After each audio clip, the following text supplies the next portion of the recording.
you guys find yourselves in Outskirt. And I would say that we're going to do a little bit of a time skip here to the following day. So you guys did complete a shift, I believe it's a shift rest, full shift rest. So you guys are basically full everything. You guys are recharged and revitalized after an interesting couple of days on the road. You guys return to Outskirt to find that, Captain Hardy had finally slain one of the bats, upon which you guys found a little bit of an ominous note attached to it, talking about these newcomers at Outskirt.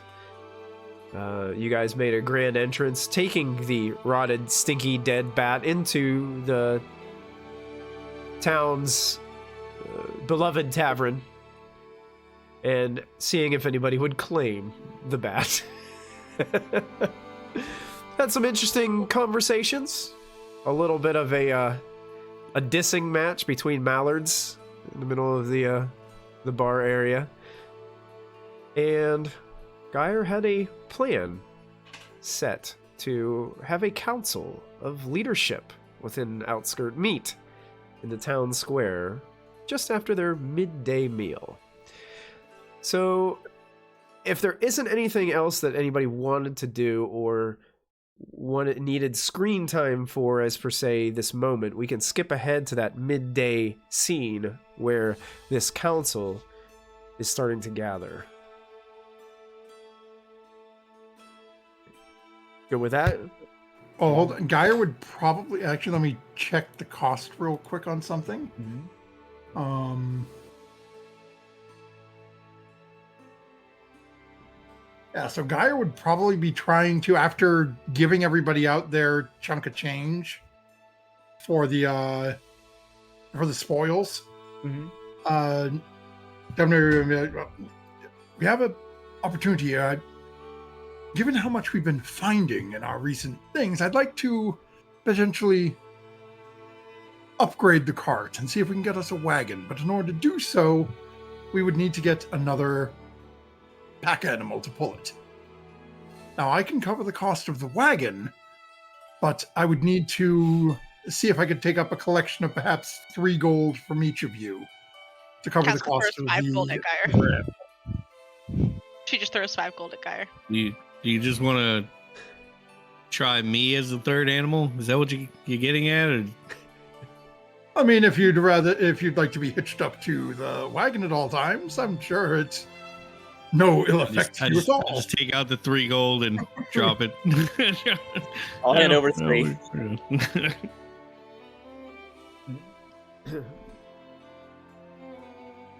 Everybody seems on board that then Geyer will spend a little bit of time, go talk to the shopkeep and see about actually purchasing a wagon and an additional donkey. Oh, okay. Casca's petting all the donkeys and trying to figure out which one's the nicest. Let me see something first. Oh, wagon is a common item. Is there any way that we could trick out these wheels and maybe a new canopy? Pimp my wagon. No, pimp it away. Just Lower a it. wagon, and another. Man, that's actually kind of cheap, considering how expensive weapons are. Yeah. Yeah, I would say we don't have to spend too much screen time on it. But yeah, you guys, if you guys have the gold, you're able to get a wagon and an additional donkey to upgrade from your cart, if that's what you would like to do. Yeah. Yep. So a wagon so you have to have 2 donkeys to pull it, but it can carry 4 people and 100 weight units. Right. Wow. Okay, so that's pretty good. So I was selling basically sell the old cart, the 3 gold from each person, and the extra 2 from tossing out of the guy's pocket. Yeah, I would say probably from the sale of the old cart, you only probably get about 7 gold. Right. Okay. Yeah, I was taking that into account. I was Sure. figuring half Yeah. cost because it got us all the way there. Mm-hmm. But yeah, you're okay. able to upgrade, and this one has a little bit more room for extra seating, and I will rule that because you have a halfling in the party, that you can probably all fit on this. The wherever Kalsika rides, that bench might be a little bit more crowded, but she doesn't take up very much room.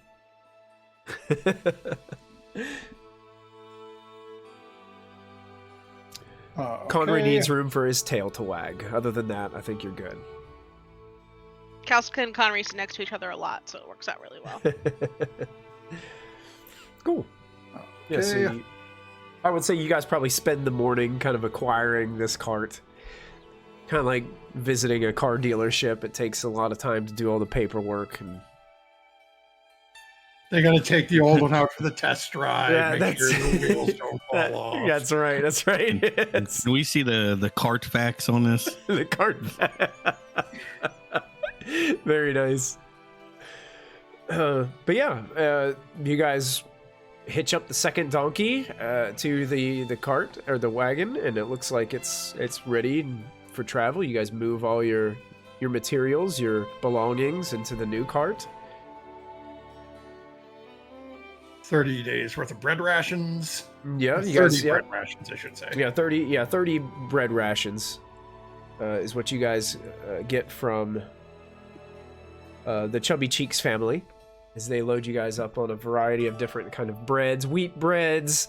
You guys get like different pastries, dessert pastries, all kinds of things. Like they load you up and take care of you pretty well for your next journey. As you guys start walking towards the center of the kind of square, this marketplace area that's around all the shops, you notice the following people are gathered. First, you notice that Barrington.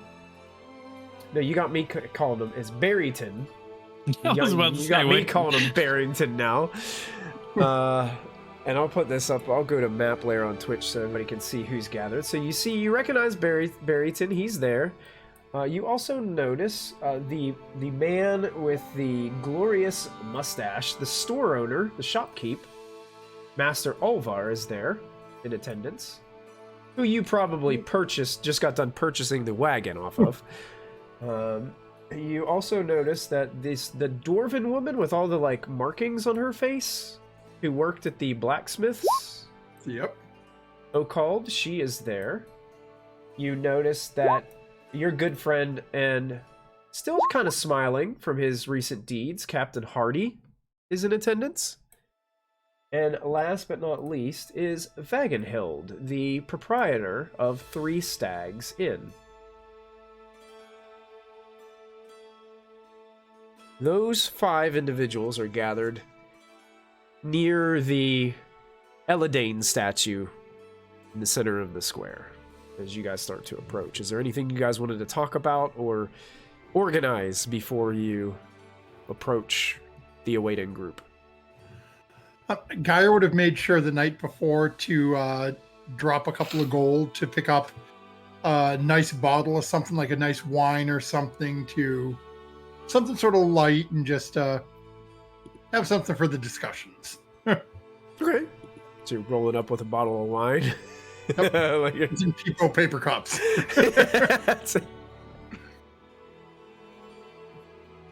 They're little cone-shaped ones that you get out of the little like water machines. Oh, yeah.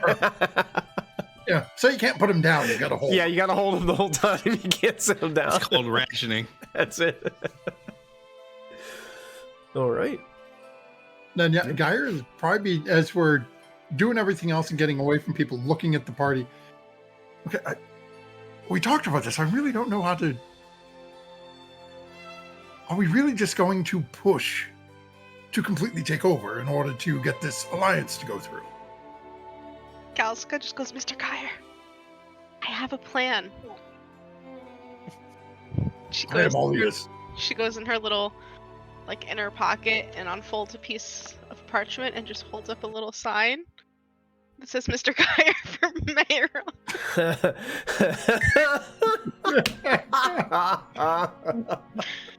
See, it's we can hang these all over town. I'll make 100 of them. I'll make 200 of them. It'll be fine. I think I spelled everything correctly. I think we're missing a letter. And as we're starting to get a little closer, I will lean towards you. Do we really think half these people can read? That's the point. It'll confuse them, and then if we just say that means he's a good man, they're just gonna have to believe us. Maybe the crown should have had like a duck bill, so the people that can't read. Because people who are Because there's another one of those, and he. duck bills or people who have web feet aren't gonna like it. So I figured if we make it look royal, then it's royal.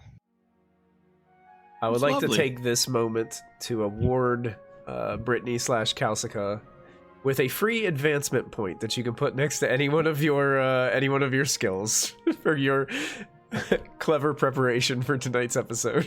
I have had it for weeks and was just waiting for this.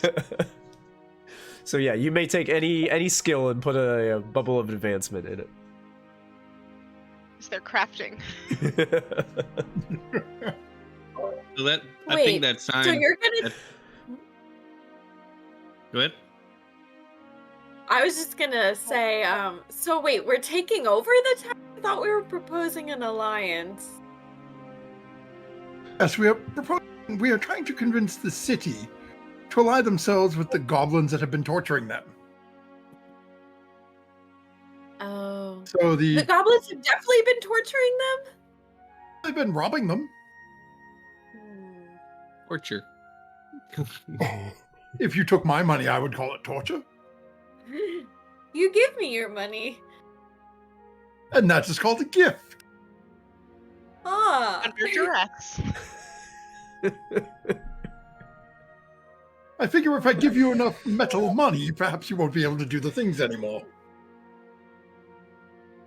To numeral, you do notice that every time he hands you money, his right eye twitches just the slightest bit. I'm going back to what that woman said in my mind of who's buying us off. It's a- She looks at him a little more suspiciously now.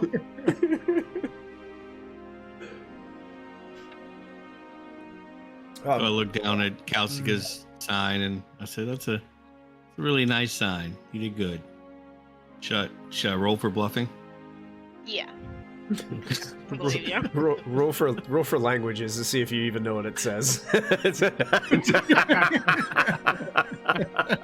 Something about the dragon emperor.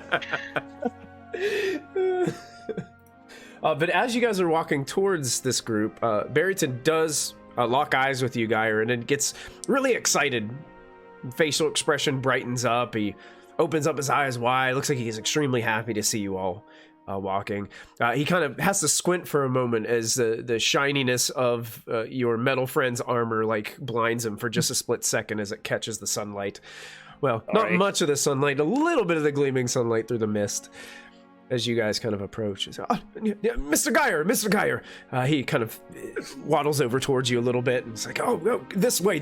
I think I've got the right people assembled for you today. Well, I hope so. It's all in the best interest of the city in the future for not only Outskirt, but the entire of the Misty Vale, I feel. Oh, wow. Well, that's a big deal. That's important. That's why I asked you to get who you felt were the most important people within the city. Those sort of leaders of the industries. Well, I think these folks are the best of the best. He kind I of. don't know. I brought a little something to help loosen everyone. Oh, that's a good idea. Oh yeah, and he points over there, like sitting at the base of the statue. There's a like a closed, like large picnic basket. Oh, the strawberry tarts. I brought those along too. Mm-hmm. And I've heard about those. They are famous in the Misty Vale, I'm telling you. Mrs. Chubby Cheeks, she doesn't disappoint. So he kind of like starts like rush waddling over to this basket. And he starts getting it Heading the ready. same way. And, Following him very closely. She's like, Master Alvaro, as you guys approach, he kind of approaches and his face brightens up too because you just spent a bunch of gold on equipment. and he's excited to see you because you're doing business, and you've done business with her, so she's excited about you guys being there as well. Vagenhild, a little bit, you guys get mixed expressions because the night before she had to holler at you guys for standing on tables in the bar, and who would do such a thing? I don't know, This the same one that got drunk in like 2 minutes and passed out on the floor for a little while. Savages. And Captain Hardy still seems to be in a pretty good mood for Captain Hardy as you guys approach. So, looking around, I mean, you guys got a pretty good group of people that you've already kind of invested in, and they've invested in your adventures. So, it seems pretty promising, this group of people that you've got gathered ahead of you.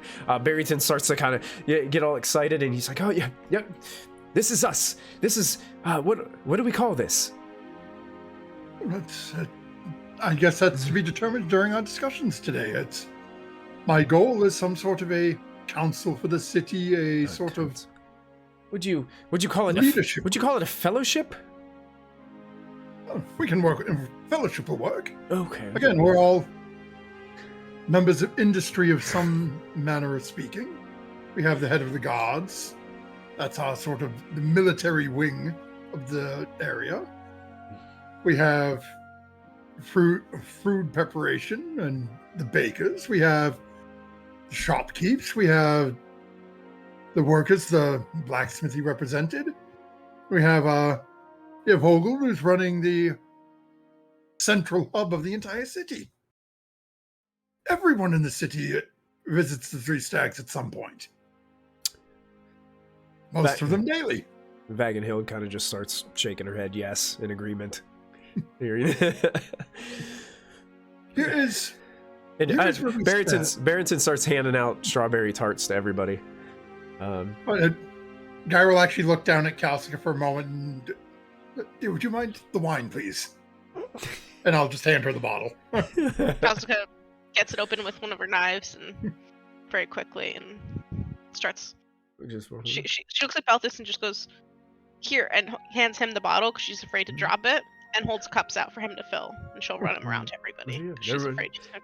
Everybody seems to take their glass of wine with a kind of both surprise but excitement as they're kind of after their midday meal and they're receiving this really nice wine and some strawberry tart dessert. But we were recently directed to check out, asked to investigate a couple of problems for people, and found ourselves coming face to face with an individual who I believe some of you are aware of that has been causing some trouble. An orc by the name of Marmalade. They all kind of look at each other, confused. And... Kalsika tugs on his flowered shirt, and when he comes down to her level, she just goes, "Maladuk." Actually, Maladuk. Sorry. Oh yeah. They all kind of like look at each other and they recognize the name. Nets. And Captain Hardy kind of looks at you suspiciously, and he's like, "You've seen Maladuk?" Yes, in Bothold's Load. Oh, that's where the flower was getting taken to. Captain Hardy kind of looks at Barrington and says, "Yeah, or Maladuk was robbing us for our flour." They were looking for food. They have concerns about some demonic presence. If I may interject, Maladuk was actually not aware that the goblins were taking from the town. They did that of their own accord. So it's just the lower minions getting a little bit too zealous. That Olvar kind of looks at Okald and just says, "Goblins," and they kind of just shrug and shake their heads. What are you gonna do? I tried to slide a hand roll to get me another strawberry tart, but I failed horribly. So, yeah. Well, Barrington actually sees you reaching to the picnic basket for one, and then just joyfully grabs two more and hands you two more. Just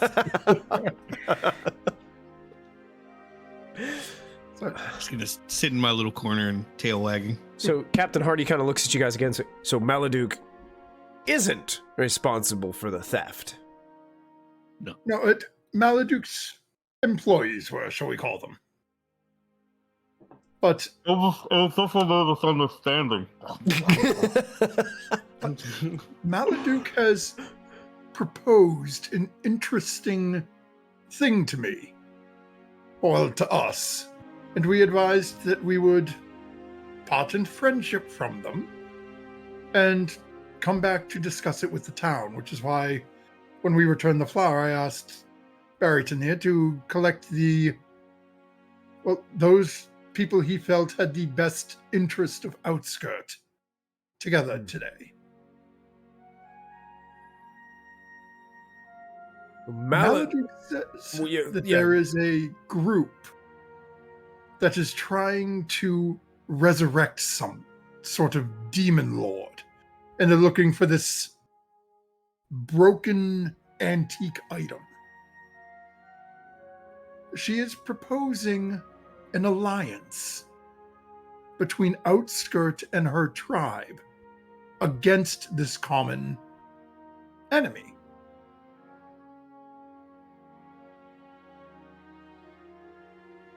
They all kind of like stop chewing on their tarts for a moment, stare at each other. You know, you can see Captain Hardy kind of slowly kind of chewing his tart up and looks towards Vagenhild, and Vagenhild and Hardy kind of exchange a glance, kind of like a deep pondering, puzzling glance to one another. Yeah. And Vagenhild kind of looks towards you and he's like, and you're sure they can be trusted? These are orcs and goblins you're talking about here. Yeah, they are. And we entered their domain with a cart full of goods and foods, weapons, largely outnumbered. They let us in as friends. Well, perhaps friends is a mite strong for them letting us in. They let us in as suspicious acquaintances. But we spoke. They let us leave. They did not attempt to disarm us. We spoke about the goblins who had been pillaging from the city. And one of the things that I brought up when Maladuk suggested this is that perhaps open commerce could be set up. So then perhaps the goblins will not feel the need to pillage quite so frequently. Now, as Maladuk did point out, they do tend to steal from each other. So, cannot guarantee a flawless execution, but if we can get the majority of them to behave somewhat civilly, that not only assists in perhaps freeing up some of Captain Hardy's men to not have to mind quite so many goblin-sized holes, but perhaps we can even get a couple of them, with Captain Hardy's blessing, of course, involved in watching the walls for us. Pay them in food and drink.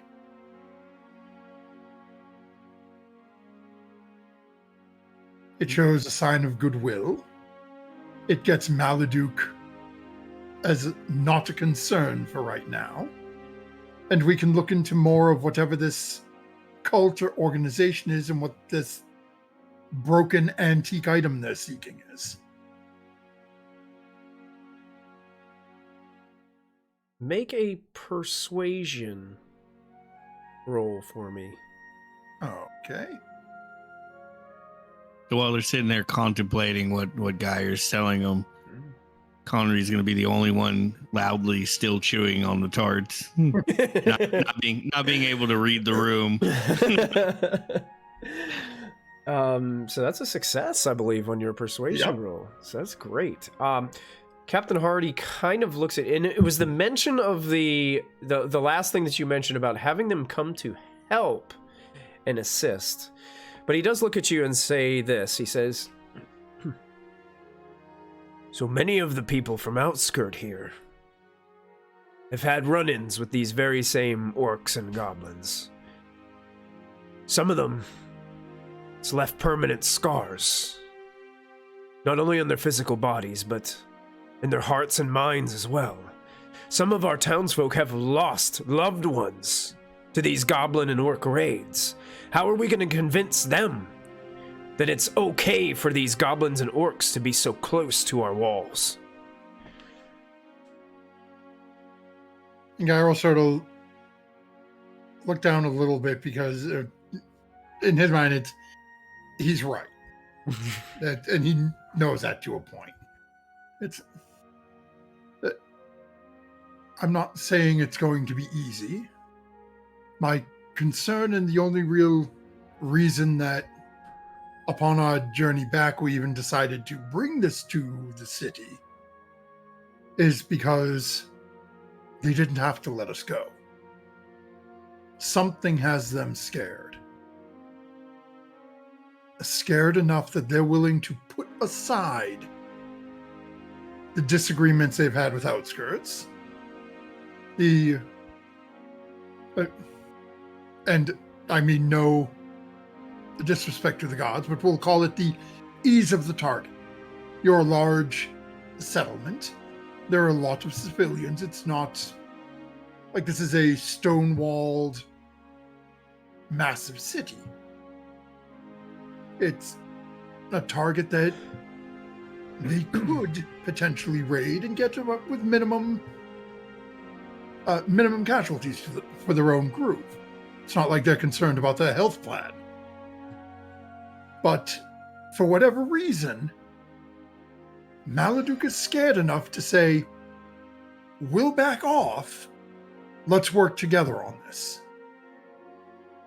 That and the fact that they let us leave without extorting anything, let us leave with all of the flour, save that one poor bag that got ripped going through well, we brought it back, but it was only like half filled. But save that half of the bag that's shredded on the Meanwhile, there's an itself. Entire trail of flour that leads to and back from the Barthild's load. They didn't have to do any of that. They counted on us to bring the message back, and we told them that we would return to them with an answer. We didn't guarantee success or failure. We just said we'll bring it to the city and discuss.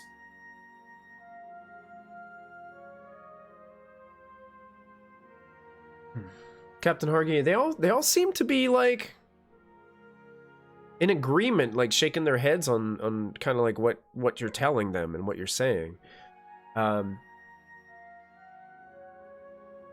Okald kind of steps forward and says, as far as the alliance goes, what are the parameters? What do they want from us? What can we offer? Their concern is, rather, Maladuk, from what they have said, their concern immediately is they're thinking end of it. Maladuk is not a strategist in terms of planning. Maladuk is the fight. Their concern is when things happen, the groups get to weapon. If we have able-bodied warriors, perhaps some better quality weapons could be made available for purchase, not gifted. At the mention of weapons, her being the blacksmith, her eyes kind of brighten a little bit, and that's definitely something that we can do. And we have the gods that Captain Hadi has trained. If there is to be a fight, we've seen, Captain Hadi himself shot one of those winged beasts out of the air. He managed to take it down. Master overlaps. Took him long enough, and then hits him in the side.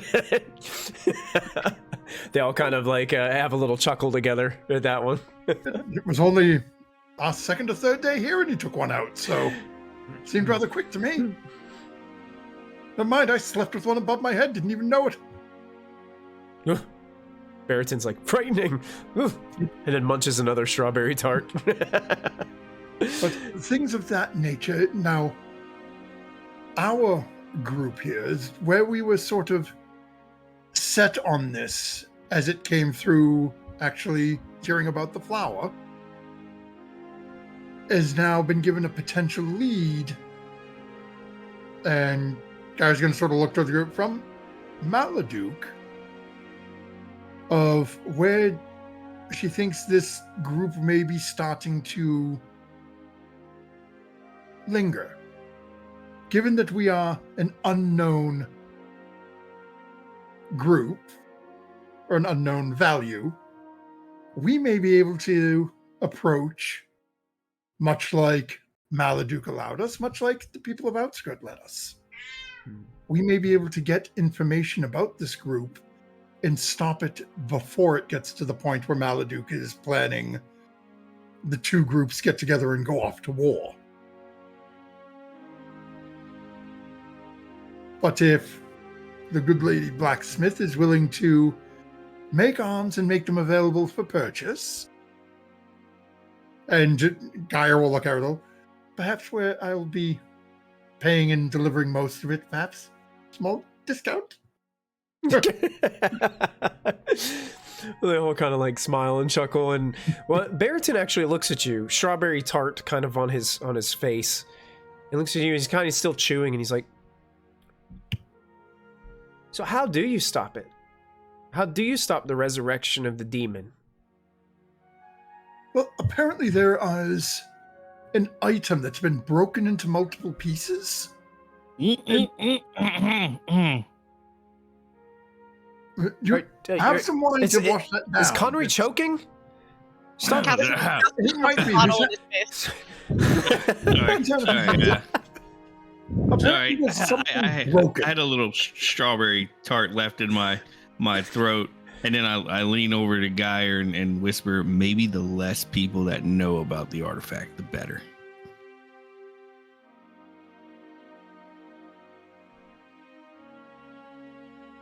Guys just sort of glancing like, well, cat's half out of the bag. They don't know it's an artifact. I'm like, but all Maladuk told us was that there are pieces of something that have been broken that they need. But we haven't been able to find anyone who's associated with this. Granted, we've been here only a few days, and the first big thing short of, trying to sell a few items was the case of the stolen flower. But we have a lead. But prior to doing that, we have to go back and provide Maladuk with an update on the request, as I told her we would. If I could interject for just a moment, and I kind of drag my finger against the strawberry tart on his face and just eat it.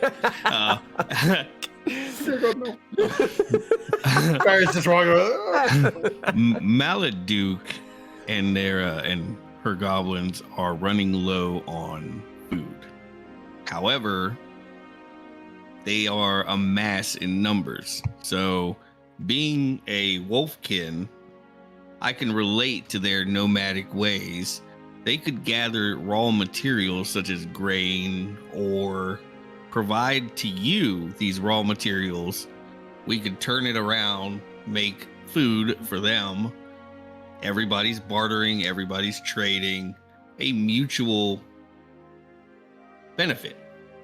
And then the resurrection, well, you just lead it to us. And we will be able to, for a small fee, guarantee your safety. Thank you for the strawberry tart. Oh, you're welcome. Have another. There's plenty in there. There's not many left. Casca's been eating them. Casca's been sitting by the basket, eating them all up. Vagenhild looks towards the elves, Belthus and Tenumrul. What of you? Do you trust Maladuk?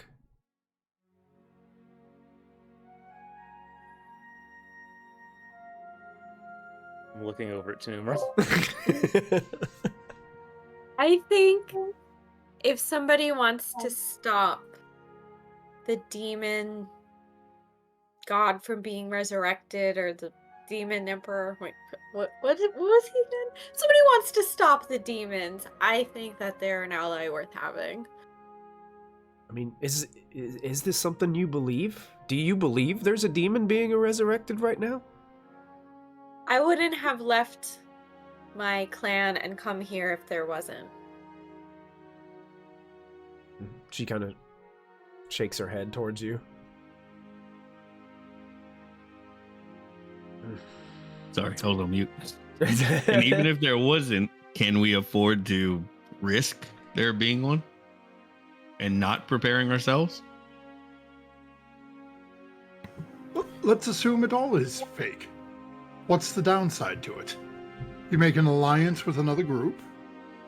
If my Wolfkin friend here is correct, and they're willing to gather materials and barter with the city, you've not only made yourself an alliance, you have a workforce that's now bringing you raw materials. Captain Hardy kind of interjects, and he's like, I hate to say it, but I've seen this strategy in war before, where a party proposes an alliance just so the other one will let their guard down just enough to take fair advantage of their defenses being down. This is true, but let's not forget that not too long ago, the Wolfkin were known as the untamed fury of the wilds. You guys didn't really look at us as, equals. They all kind of like... they all kind of look at each other and exchange a glance. Each one afraid to say anything. I mean, come on, it's not like Wolfkin is still jumping on tables, bringing dead animals into buildings anymore, is it? They don't do that anymore. And look, I don't know a lot about war, but what I do know is being smart to survive. And the other thing I do know is that if Belthus didn't want to flat out kill every single goblin and orc in that place to keep us safe, he must have seen some value in at least considering this. He's got the honor. Mr. Geyer's got the brains. I think between the two of them, we can make some good decisions. Tinny can... I'm hoping to fight some of them after this, but... That's a problem for later. I mean, look, the group of us do pretty well on a bunch of different fronts. If Mr. Geyer's the brains, and Belthus is the honor, and Conry's the pure nature of everything, and Tinny's reading people and understanding the universe, as it were, and I'm a scrappy survivor, I think we'll be okay. She meant to say heart, but she doesn't know that word yet. What's a heart?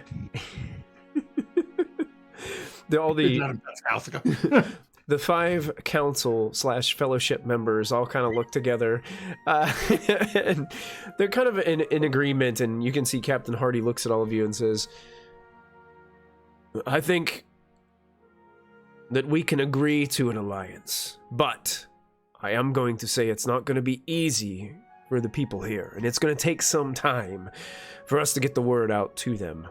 In the meantime, while we're working on that, you guys can be busy stopping this demonic resurrection, if you will. But it is going to take some time, and I tell you this, one orc or goblin does anything to unhinge our agreement, I will unhinge their head from their shoulders, and the agreement will be off immediately. Pointing at Belthus's hammer. I'll be right there beside you. And we will make sure when presenting this back to them that we let them know that you have warned that there are people who have lost. And it will take time, and tempers may be a little warmer than light. So to make sure that the people that she is potentially sending to barter or to converse, be on the more temperate side. They all kind of look and nod their heads in agreement with what you're saying, and now that everybody's like extremely full on strawberry tarts and wine, that you guys pretty much destroyed the bottle. It seems like full is a strong word. It seems like Vagenhild and Ocald, they kind of like take their last little bit of wine and kind of hold it up to everybody in their little their little paper cups that you guys had and brought, and they kind of gesture to do a very quick a toast and agreement, as you guys all seem to come to some kind of verbal agreement here that the Alliance will go forth, but it will take some time for them to kind of get all the townsfolk on board, and it will take a little bit of time for them to get some momentum. But you guys feel you have some of the higher people that have this, I guess, a really good reputation within the town. So you have a feeling like these people they're respected and trusted individuals. They may not necessarily hold, sway over like any kind of like government kind of thing, but these are the people that help the town to sustain itself. The economy comes from these people, and you have a feeling like you can trust their words. And they all look towards you and they say, wherever your quest leads, be careful and just be cautious around Maladuk. Well, keep a close eye. Is definitely the plan. But we will be back and forth as specifically looking over at Mastrova. There's still plenty of business to be done. they smile. He kind of grabs his stash and just like twirls it a little bit. And they all kind of just gesture a short bow, and they all depart, heading back to their places of business. As it is midday, they need to get back to work. And it's left with you guys in the middle of town square to kind of communicate with one another and decipher your next plan. How does somebody so small put away so many strawberry tarts? I look away for 1 second, and you've emptied the entire basket. You do this to me. Bloated. She looks a little like sick from having eaten too much sugar too fast, but pleased with herself. Look, Connery, I adore you, but you need to understand two things. Halflings like their food, and halflings that were once nearly starved don't wait around for everyone to get their fair share. Fair. Now I don't need to eat for at least 2 hours. Impressive. Maybe one. What Hold about on, I gotta second go. breakfast? Casca stands up and goes, maybe just 1 hour. Hold on, I'll be right back. And she runs off as if she's gonna be sick. But I want to sneak off towards the blacksmith shop. Okay. So you're trying to sneak away from your group? I'm running off like I'm gonna be sick, and I'm just pretending like I'm running blindly, but I'm gonna run that way. Okay. Is there a remind me of your skill list, because I don't have a character sheet in front of me. Is there deception or bluffing? Bluffing, yeah. Why don't you go ahead and why don't you see if you can bluff your party into believing that you're actually going to be sick?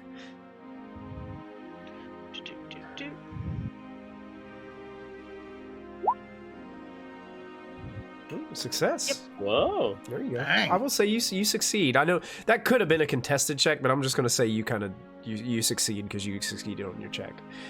So yeah, you guys. Kalsa kind of runs off, looking like she's going to be sick. Oh no! I'd probably give it about an hour before we go to that outhouse. And I just want to run straight to the blacksmith shop. Okay. And when I get there, I look at Ocald. Yeah. And just wave really, like, excitedly. Like, I'm perfectly welcome fine. back. Hi. Okay, I have a secret and a favor all in one. A secret and a favor. Whew. So, Tinny. my friend with the cool ears, the pretty one. Oh, yes. Her dagger got all messed up, and it's a fancy. Oh, And that's terrible. I don't know if you can fix it, and I feel bad because I think she threw it because she was. Well, do you have it on you? Well, then give me the look-see. No, she has it. It's very important to her, and I didn't want to try to steal it because that would be mean. So, what I want to do. Can I give you some gold that when she comes here, it's just covered?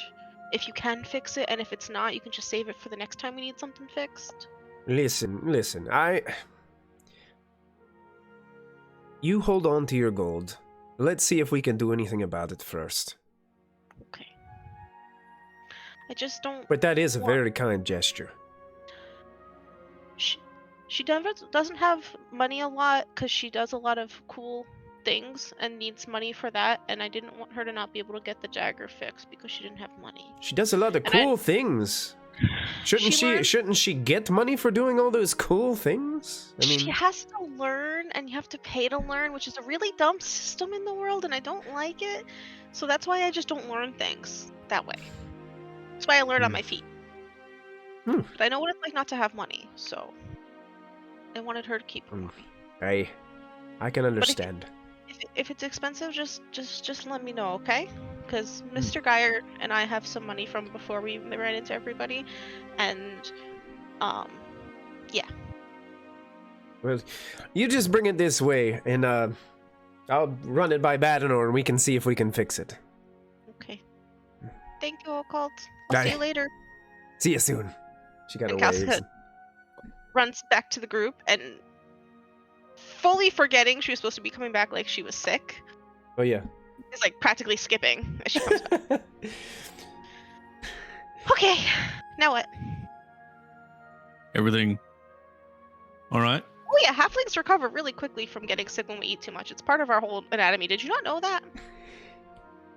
And also impressive. All right. I am learning so much about you little people.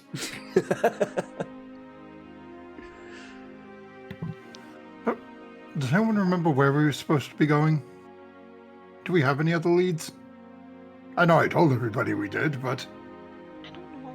There is the Temple of the Purple Flame. What is that? Leonara approached me about that one the other night. She wanted to know how we did on the, where we fought the White. Oh, the Ritter Mound. Yeah, the Ritter Mound. She was asking if we had found, what she sent us for. And then suggested perhaps that this Temple of the Purple Flame may be a different place to look. If we look on the map, at least it appears there are roads going there. It should be a fairly easy trip. Do you in this place have history?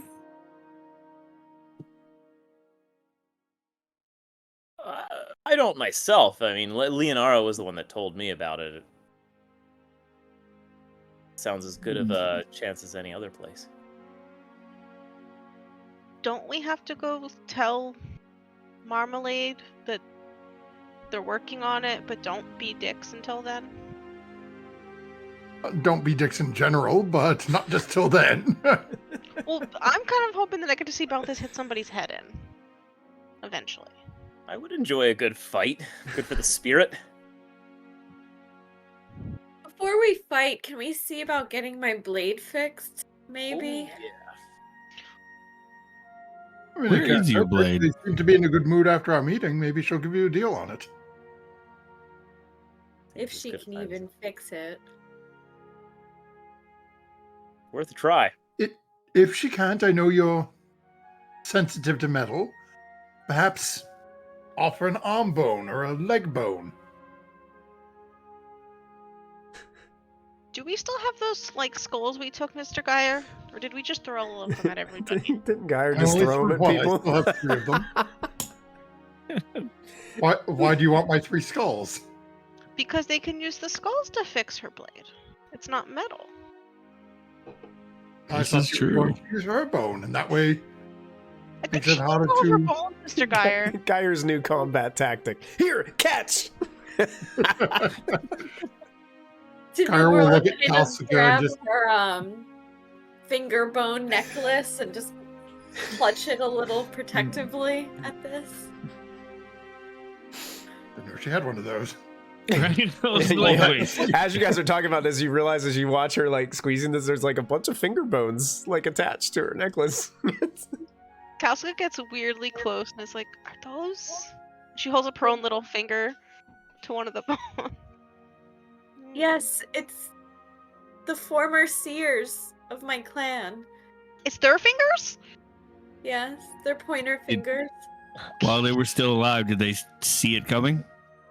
No, it's when they died. It's part of our tradition to keep the power of the seers with the current. This is passing on power, not murder and creepiness. Yes. Okay. So they're still alive, they just have one finger less.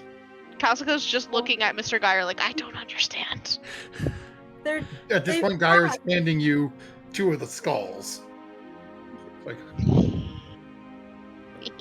Does that mean someday you'll have the honor of adding your own finger to it? Well, I won't be around when that honor is bestowed in the physical realm.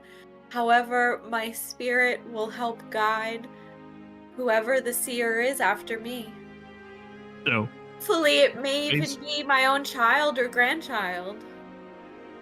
so basically, you have a necklace of spirit fingers. Yes. It's beautiful, isn't it? It's a one-of-a-kind piece to me. Very cool. I was just going to Numeral, sort of just a walk quick over question. and grab Conry by the shoulder and start leading him away. No, that just means that as soon as she dies, somebody has to bite her finger off and then boil it off so they can make the finger necklace. I look at Geyer and they called us the savages. To numeral, just a quick question for you.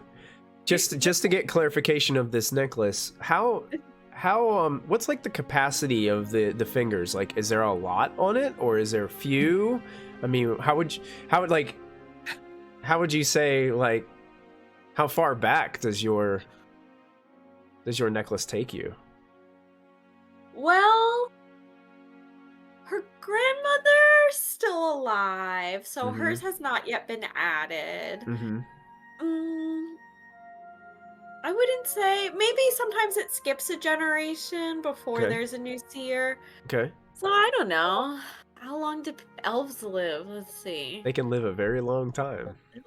Let's do the math. How many fingers? I think they can. I know in D&D they do. I'm not sure if it's different lore in Dragonbane. Does it say it also depends on the style of how the fingers are. Are the fingers going around like they're the string of the necklace? Yeah. Or is there a chain with just fingers sticking out like a spiked collar? Yeah. I don't know. I feel like I was kind of envisioning like, yeah, they're almost like end to end? Yeah. So then you figure, if you assume based on your own neck. And it wouldn't be like a choker, like maybe like... Right, but even if it's hanging down, you figure, like, I've got large hands, so I could get like 5 or 6 of my index fingers around my neck for a choker. So figure you got at least like 10 or 12 then. I would say it doesn't. I am horrified by these mental images. It doesn't clarify in the book like how long like elves live in Dragonbane, but I would assume that it's probably hundreds of years. So yeah, like unless you bleed out for have your finger cut off. Well, sure, yeah. And then too, I liked the way that we had it on the drawing, where it's kind of like they're just kind of like there's like things in between. It looks really cool on that. No. Gotcha. Yeah, I was just curious about how many were actually on it to see like how many seers. Depends. Are we doing the whole finger or just like a knuckle? That's up to you. I'll leave that up to you. I don't know. Maybe at minimum 5. Minimum 5. Okay. Cool. Maximum 10. All right. Cool. I like a 5 to 10 There you go. finger bone. It's hard for you guys to really see. She's always moving around, and so it's hard to tell exactly. But you can tell it's populated enough with those finger bones. That... 2 thumbs up.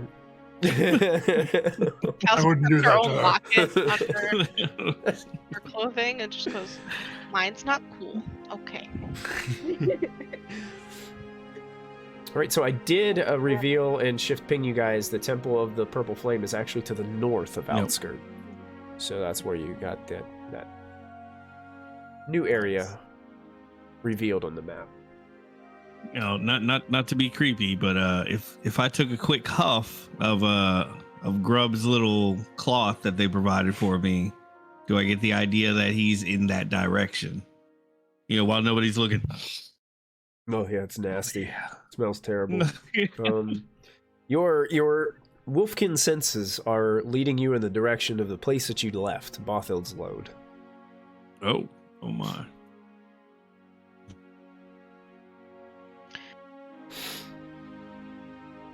So the question is, do we follow up on our lead, or do we follow up with Marmalade. them?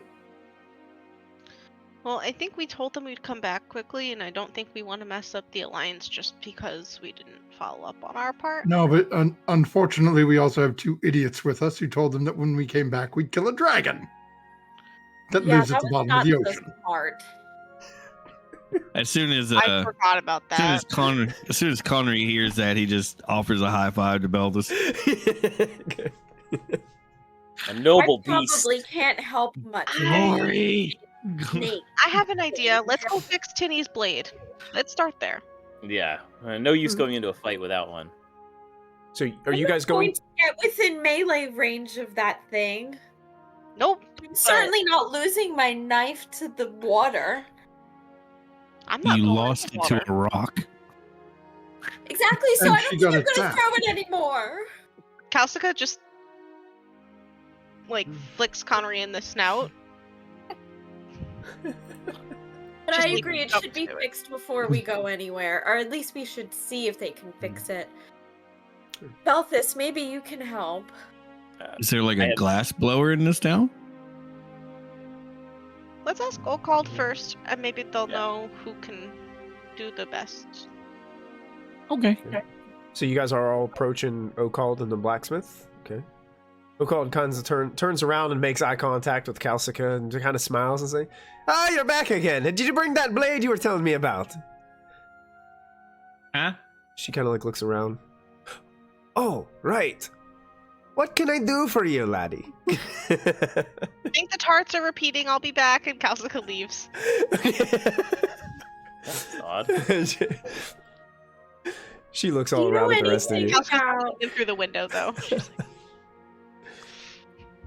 Do you know anything about elven blades? Oh, I mean, it really depends. I mean, what issue are you having? Well, I have this blade from my clan, and she'll pull out the blade that's crystalline and iridescent and not a hint of metal on it. Put it on the table. She kind of starts to shake her head and looks like a little disappointment on her face when she looks at this, and she's like, "Ugh. Hey, I'll be honest, I don't think that we can do anything to repair this. This is going to take a special means of repair. Perhaps someone with more mystical knowledge might benefit. Perhaps maybe Dranith might be able to point you in the right direction for this one." That's a good idea. I don't make weapons. You don't.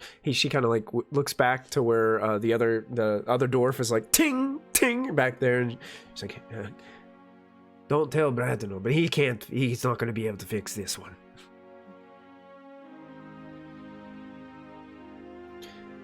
You hear a grunt from back there. Huh? Get back to work! Chink, chink, chink. Do you work in any other materials? Perhaps bone or any non-metallic implements? That's a good question. Mostly metal.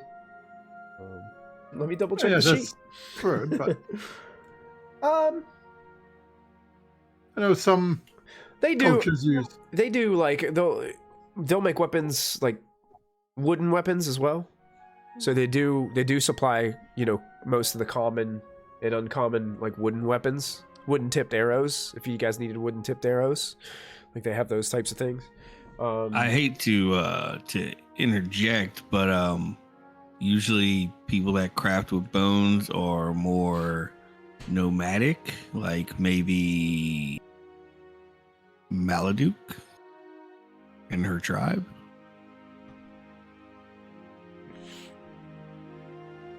O'Call kind of shakes her head. Try Dranith first. Yes, especially since aren't they hold up in Iron Mine?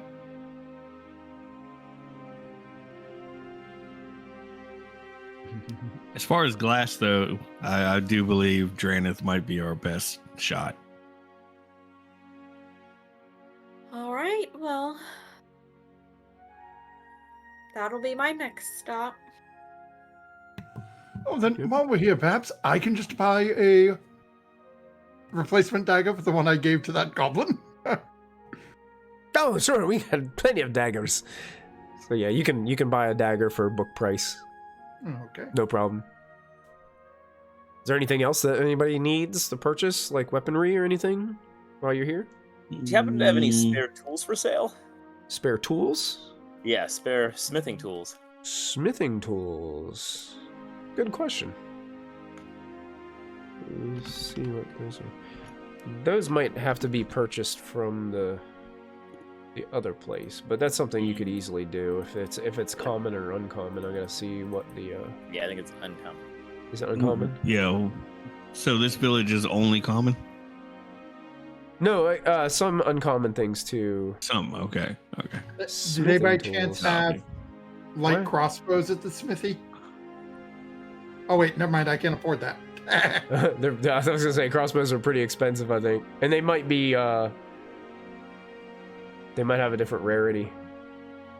A supply rate. Yeah, they were uncommon. That's why I was asking, but I didn't notice how Yeah, much it says as far as the smithy goes here that they think they have. Let me double check. It says all common and uncommon weapons, shields, and armor listed in Chapter 6 of the rulebook can be purchased here. Rare items can be ordered and ready in 1 week. So, like, if you see something that's rare, like, you can order it from them and pay for it, but it will take them a week to actually make it. As far as Master Olvar, the other guy, it says most common items can be purchased from Master Olvar. He sells, like, the general goods items. I don't see smithing tools on here. Why am I missing it? Blacksmithing tools? Blacksmithing tools, yeah.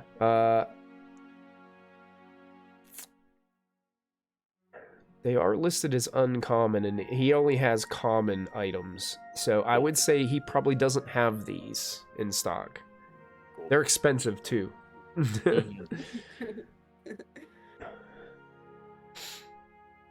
need to go to a town where we don't like people, so Kazuka can just start stealing crap. That's a plan.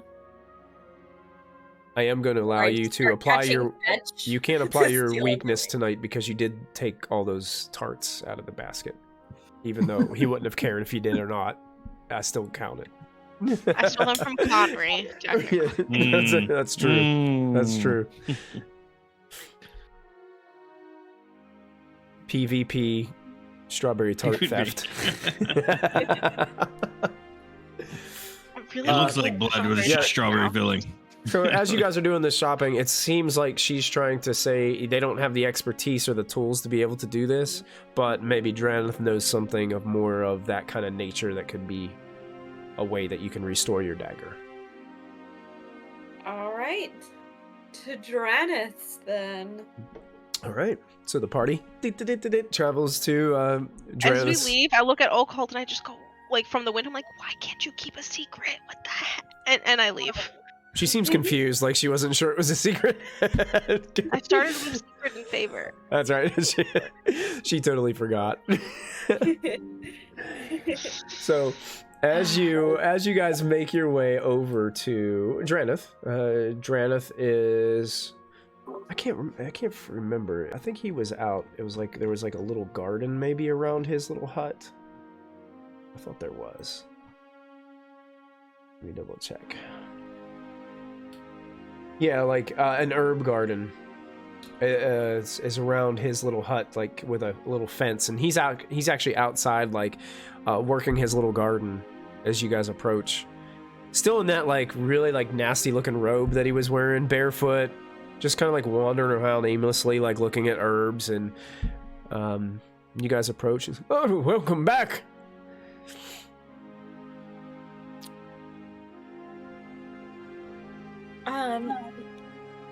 So we were wondering if you knew anything about how I could go about fixing this elven blade of mine.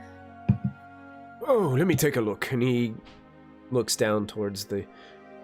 Oh, this is a very intricate piece. I can tell that has a deep connection to you. And he kind of looks sad for a moment as he's looking at the broken blade. And he looks up at you, and it's hard to see because his wrinkly face, it's hard to see into his eyes, but you can see he's looking directly towards you, and he says, well, I personally cannot do anything for this, but I believe I do know someone who can. His name is Takata Tetsu. He lives north of the Dragonfang Mountains. He dwells in a cave behind the Misty Falls. You will find him at peace.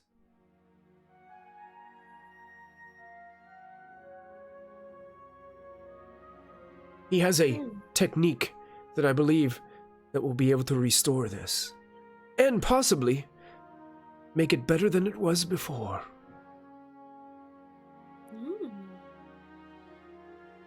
Oh, that would be wonderful. What did you say his name was? Takata Tetsu. Tetsu. Is he from another mountain clan? He is from a long ways away. Some people even say that he's possibly touched by the gods.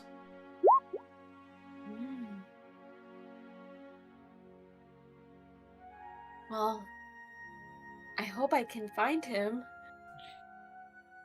He is elusive. But I'm sure... How did you come to know him?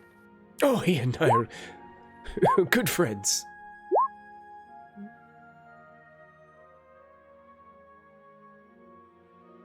If we tell him you sent us, will he be more likely to come out and talk to us, or will he think we're dirty, rotten liars? It depends on how you approach. I will stay in the wagon.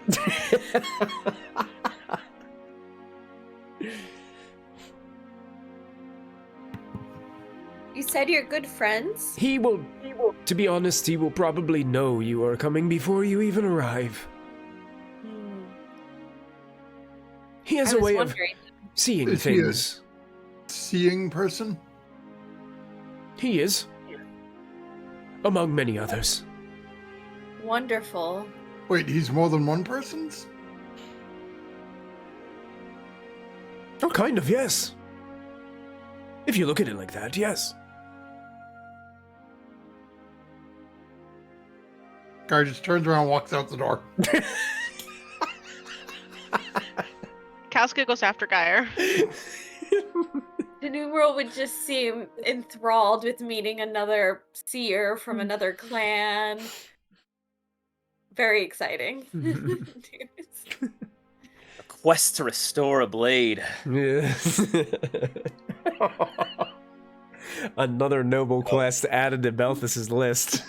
A noble quest indeed. How do you two know each other? Did I ask this already? No, it's well, Bingo. to be honest, we trained together for some time.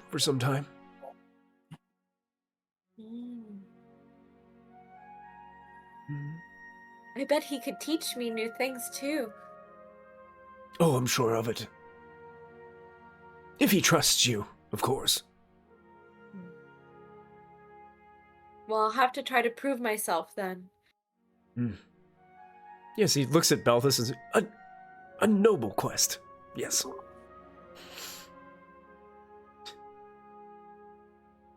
Noble indeed. And you said that was north? Oh, yes, very far north. Oh, thank you. No, you're welcome. Very welcome. Anything else I can help with? I don't think so. I think you've taught me just about everything you could. Yeah. Thank you so much. What happened to the mallard? I thought we were having a really deep conversation and he just walked out on me as... The mallard is strange. I don't understand these duck folk. Yeah. They get angry so easily. I don't know what it... I can just look at them and they get mad at me. I don't know what it is. They're... They quack a lot.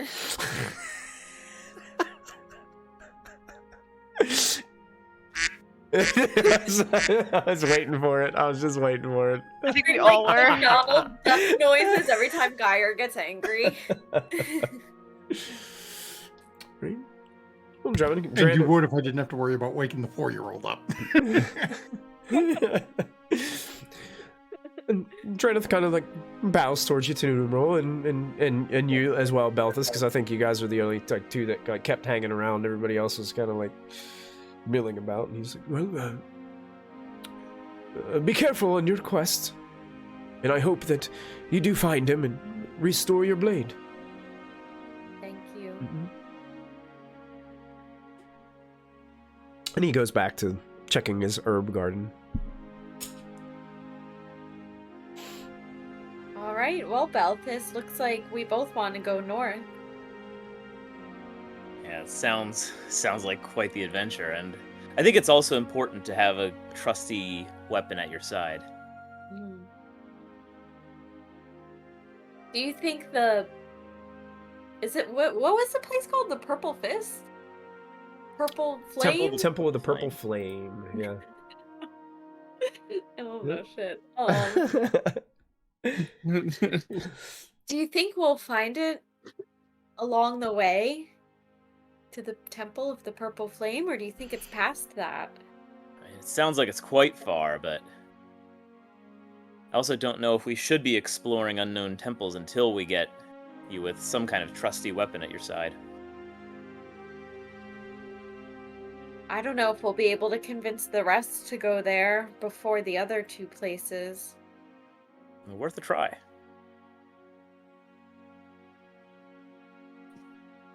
Where'd they go anyway? Good question. Maybe we should go outside and see. All right. Where is the rest of the group? Calcifer's probably rolling around with the dogs. Yeah, I would say I'm not far from the house. It's just Connery's sensitive nose and the old band smell of the Mystic's house. I just can't. I can't do it. Too much baby powder. Geyer is just walking around the back end of the wagon, looking at it, muttering to himself. How can a person be more than one person? Not only do they see things that aren't there like the other one does, but now there's one person who's got multiple people in their head. Don't we have homes to put people like that? Lucy, that's my tart. Bring it back. And you just see Kalska running after one of the dogs. The dog just starts running away. Oh, dear God, no. I don't think you're gonna want that back. You don't know me. They'll be fighting over that for hours. You should see them. You get a nice big sausage rope. You can get one on each end of them, and there's a game of tug you want to watch. I won last time. I had to console the dog for hours. So as you guys reconvene at this moment, I think this is going to be a great time for us to take a break. Hello, and thank you so much for hanging out with us here at Proficiency Bonus. Please take an opportunity to support our sponsors. First up is Little Dragon Corp. Little Dragon Corp is an online storefront based in the Great White North of Canada. They sell everything your heart could desire, so long as everything your heart desires is largely polyhedral dice sets and other TTRPG sundries. Check them out for all of your dicey needs. Perhaps buy a lovely hardcover copy of one of these fine books. If you're feeling especially cute, you could treat yourself to a t-shirt or one of these fine little proprietary Little Dragon Corp dragon plushies. They've got all the classic types of dragon, like Mooney, Terra, Dad. Whatever strikes your fancy over on Little Dragon Corp, be sure to enter our special promo code BONUS at checkout for 15% off of your order. That's BONUS, BONUS, for 15% off your order. That's like if you made 7 individual purchases, you could basically buy anything you want on the store, and it's like it was free with all the money that you saved from earlier. I'm absolutely positive that's how math works, and I will be taking no questions at this time. Thank you, Little Dragon Corp. Cardboard Castle Games is a brick-and-mortar game store local to Evans, Georgia. They have a wide selection of tabletop gaming and other cool games like Magic the Gathering, Pokemon cards, and even Yu-Gi-Oh! You can visit them in-store and let them know that we sent you, or you can go visit their website at cardboardcastlegames.com. Don't forget to find us on social media. We're on Twitter, Facebook, and Discord. Links to our social media pages and outlets are located below this video. Don't forget, you can also support the channel by following, by subscribing, remembering to click the bell notification so you never miss another live stream, using channel emotes, and if you're an Amazon Prime user, you get a free subscription to Twitch every month. While we are away, now is a great time to go subscribe to our YouTube channel. It's absolutely free, and there you will find hours upon hours of content to enjoy.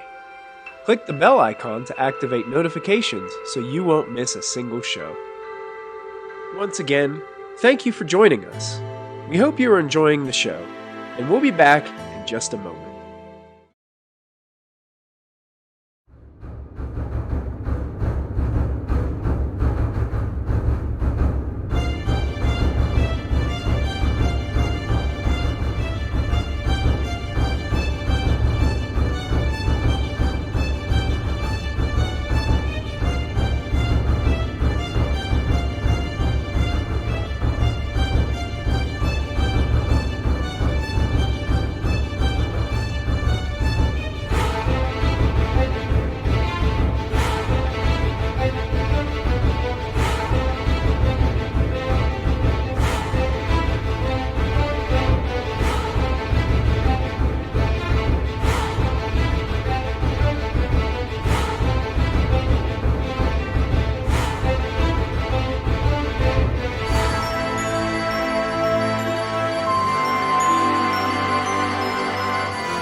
Right, and welcome back, everybody, to Dragonbane.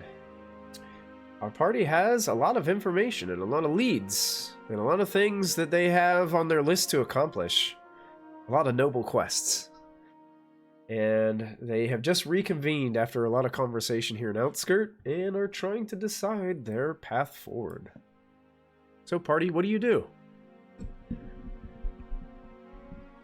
Well, he said the man who could help with my blade is far north, or beyond the Dragonfang Peaks.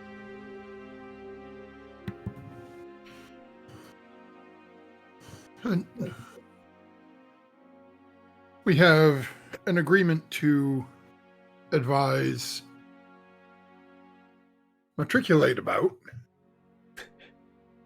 But at the same point, we have agreed the next time we're there to deal with the dragon, which I'd rather not do at the moment, to be quite honest.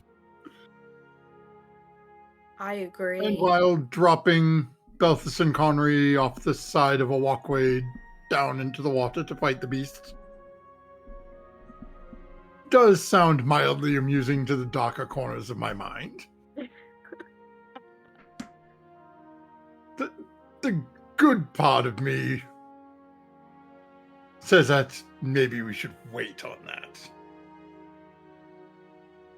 But he also said that your bladesmith was north of the Dragon's Peak Mountains, and Guy will go open up the map we have. And the Dragon Peaks Mountains are the northern border of the Misty Vale. So he said your bladesmith is outside of the Misty Vale. In a cave behind the Misty Falls. Could still be mist there. But yes, It is quite far, though. And also, However, if you guys also remember, that's where there was an eruption of a volcano a few days back.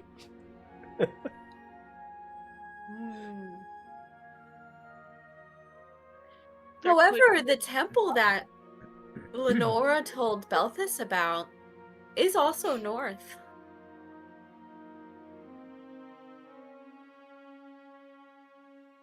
Would we want to go to the temple before getting your blade fixed, or do we want to get your blade fixed and then go to the temple on our way back?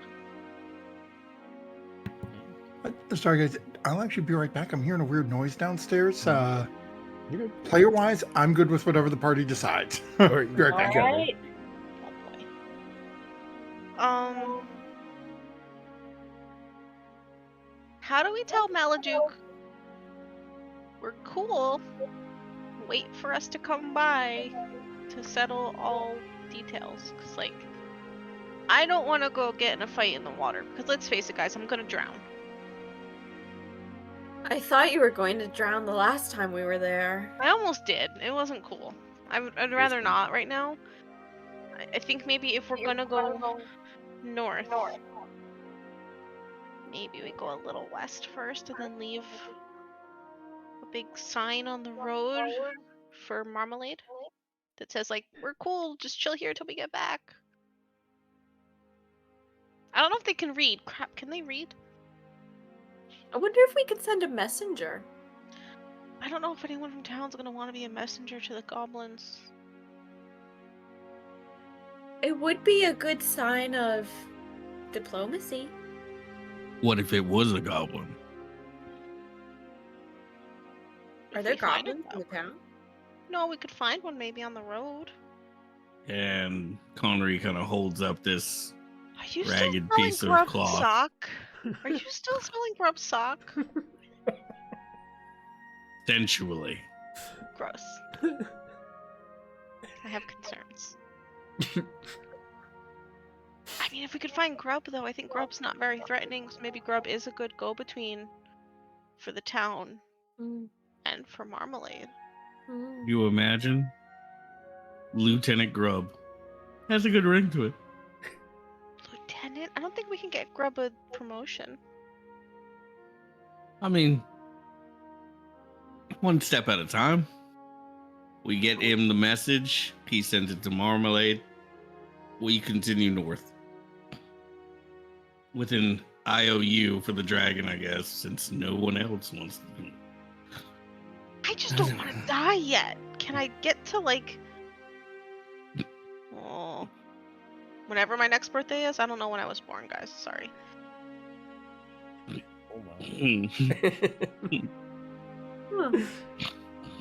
You seem like an autumn to me. Maybe. It is more fun in autumn. Except for the crunchy leaves that give me away when I'm trying to sneak up on people. But it does smell nicer. Anyway. I mean, if we could find any goblin, because didn't Marmalade tell all of them that we're, like, cool people at this point and to leave us alone? Right. Marmalade will assume that there is an alliance and act in neutrality until there is action against her. But yeah, any goblin would work. We just gotta find one. Well, if they all went out looking for things, according to Grub and all of them, and the one that I stabbed, maybe... I thought they fell on a stick. No. No? That was a stabby stab. Oh, that explains so much. That was a lot of blood. Did you really think a stick would do all of that, Conry? Maybe we need to talk about your nature. Well, I happen to enjoy a good steak every now and then, so... Want to fetch? I throw a stick. Oh. Connery takes off. Movement speed 16. It does not get that far. I'm not that strong. Did I tell you all about the woman in the armor? No. What? We went to bed and... What'd she say? She was very interesting. Anyway, she had an insignia on her shield that reminded me of the vision I had in the Ritter Mound.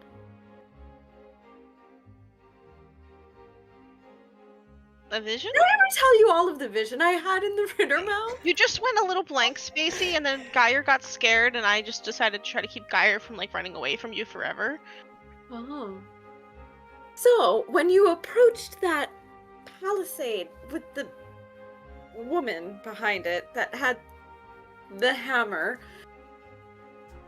I saw this vision of some... It looked like it might have been the Dragon Emperor. I'm not quite sure, but approaching on a dragon, and it was as if flames engulfed me when I snapped out of it, and that image, it reminded me so much of what was on her shield. Did I get that right, Michael? Alright, good. I think she might have something to do with this, or is part of some sort of order that is looking to do what we're doing. To stop the demon thing, or to side with the demon-y thing? Because there's just fire and dragons at this point. I think to stop the demon thing. You think she's a good lady? I think maybe. Perhaps another ally. Do we think maybe she's brave enough to go find a goblin or an orc on the road and deliver the message about the alliance, so we don't have to waste time? Unless we wonder. can find Grub. And if I'm correct and her order is interested in also stopping this demon, then she may be interested in an alliance with Maladuk as well. Maybe she can bring her group together that supplied her with such shiny armor. And if we're friends with her, Belthus, maybe you can get some shiny new armor too. I suppose that would be nice. Not that there's anything wrong with your shiny armor. I try to maintain it well, but, you know, there's only so much you can do on the road. I appreciate it. Thank you. If she's... She's part of an order, or a group at least, we're assuming. Belthus, do you belong to anybody? Not anymore. Yes, do you belong to anybody about this? Kalsika wonders if we're asking that in two different terms. It's a long story. Perhaps for another time. Mental note. Buy more wine before leaving for the north. Get Belthus drunk. Get Belthus to give stories until I learn telepathy from this man in the north. For Kalsika, wine is fine, but whiskey's quicker.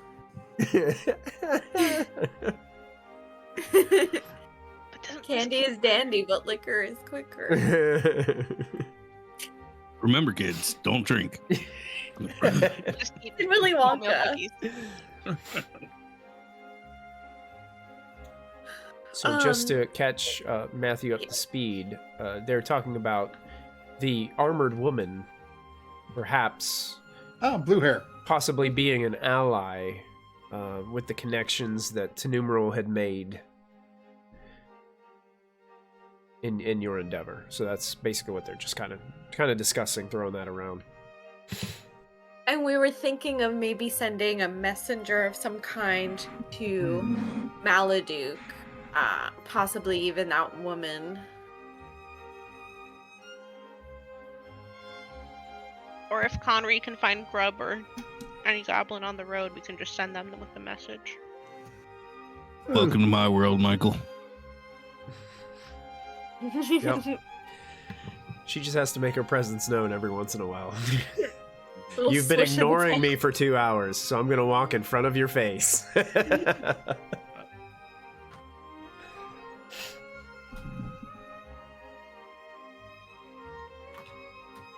Should we maybe talk to that woman a little more and propose some sort of... I don't think we've talked to her really at all, aside from my brief conversation at the tavern. I think maybe that means you should talk to her more. Do we need to have Belthus and take her out back and give her a talking to? Oh. No. A duel could be a spectacle. Don't get him excited. Maybe we do a duel as a show for money, but maybe not a fight against me, who's also pretty strong looking. I can picture it in the middle of the town square with the statue of Eladane behind them. Right. Like a lightsaber duel with Balthus on one side and Ophelia on the other. A cool breeze blows, a little bit of dust goes in between. Dun, dun, dun, dun, dun. Copyright! That's it. You've been flagged. Random tumbleweed blows aside. You didn't even know tumbleweed was native here. Should we see if she's in the tavern, or should I see if she's in the tavern? No, to the tavern. Okay. So you guys are making your way to the tavern then? 3 stags? Okay. Yeah. Apparently. Yeah. You guys walk in, and yeah, she's there. She's sitting at her usual seat at the bar. Looks like she's finishing up a later, like mid-afternoon meal. But yeah, she's present. So, Tenumeral would stroll up. If anyone else wants to join. I'm walking alongside. Okay. No. And she clearly has a drinking problem. She's been here all day. So Tenumeral would walk up and grab the seat next to her again. She just glances up just quickly just to see who's sitting down next to her and kind of continues on her meal. Tenumeral would smile and indicate that she's interested in talking to her. I don't know. Numeral's very awkward. Answer me this, because I couldn't remember. Did she give you her name? Did she like introduce herself to you, or? I can't remember either. Wasn't it like Quaalude or something like that? Ophelia or something? It is Ophelia, and you guys can see that on your like notes and stuff, but I don't remember. I cannot remember for the life of me if she actually like said her name to you. Did we actually like exchange names? We may not have. I don't know if you did. Yeah, I don't know if you guys. So I don't even think she knows your name. You guys just had like some small talk, I think. Yeah. So to Numeral, not quite understanding that like doesn't really mean they're friends because of how limited her social interactions would be and how quickly she became friends with this group. She would like sit right down very kind of comfortably and be like, "Did I ever catch your name?" She stops chewing. Gets like side eyes you. She doesn't like turn her whole head, and she's like, "I didn't get yours." Well, I'm to Numeral. I'm Ophelia. Pleasure. So I realized where I recognized this insignia. I think. Oh, you do. Please. I believe. I'd love to hear about it.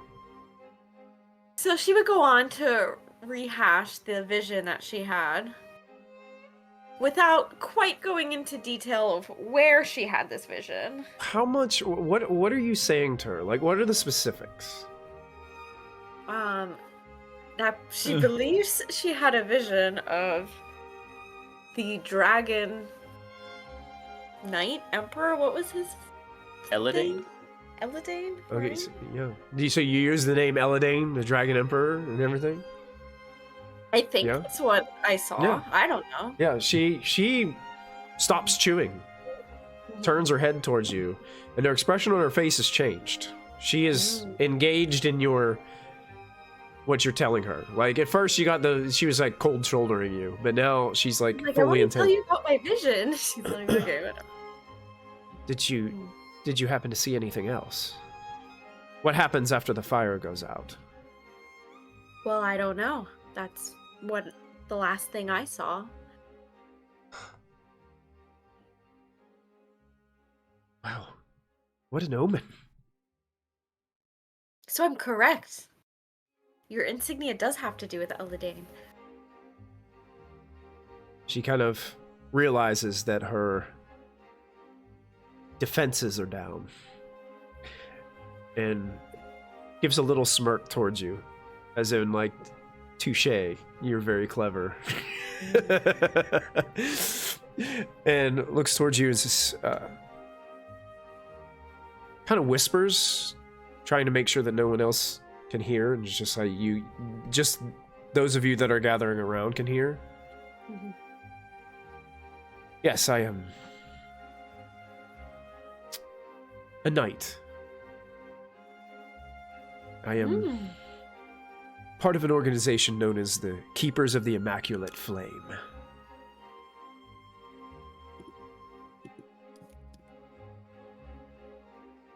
I lost my pen. Oh well. I know Brittany will be taking notes. I'm here with special directives. And I'll be honest, I'm kind of suspicious of yours. Mine? Indeed. I've taken quite a mental note of you and your group. And I'm just unsure of what it is you're doing here and what it is you're after. Well, I think probably the same thing you are. We're trying to stop the demon. What is he? The demon emperor? Demon knight? She almost like shushes you and is like, Ezreal Koth?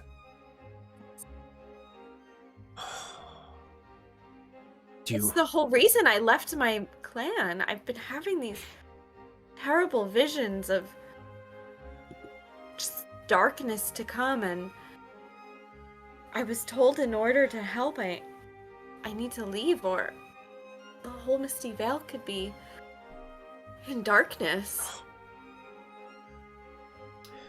And it will, if he's not stopped. I promise you, he will.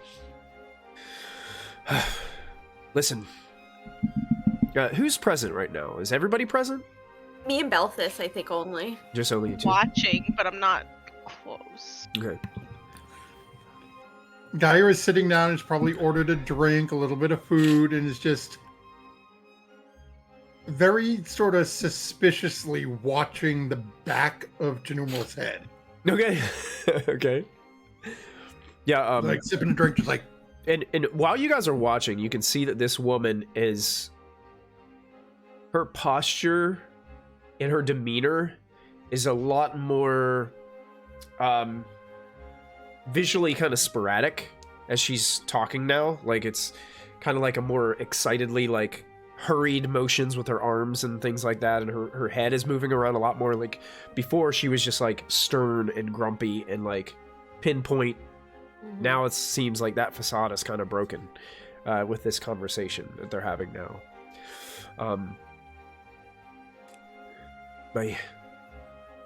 I've been here for quite a while, scoping out this place. I've been curious of some of these townsfolk here in Outskirt. And I'm convinced that some of these people here are working for Azrael Koth. No one can be trusted. I have my suspicions as well. Yes. I've been keeping my eye on that Quasimond character for quite a while.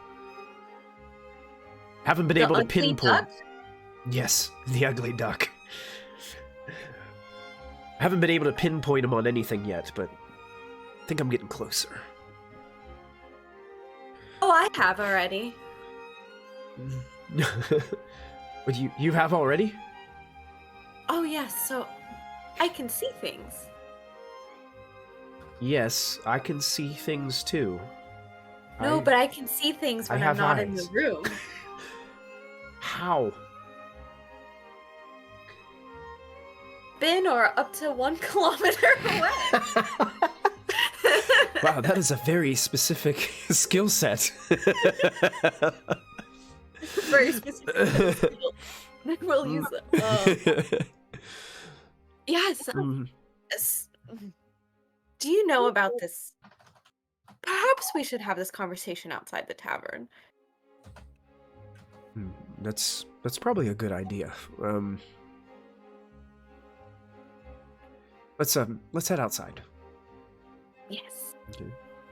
So, Belthus, are you...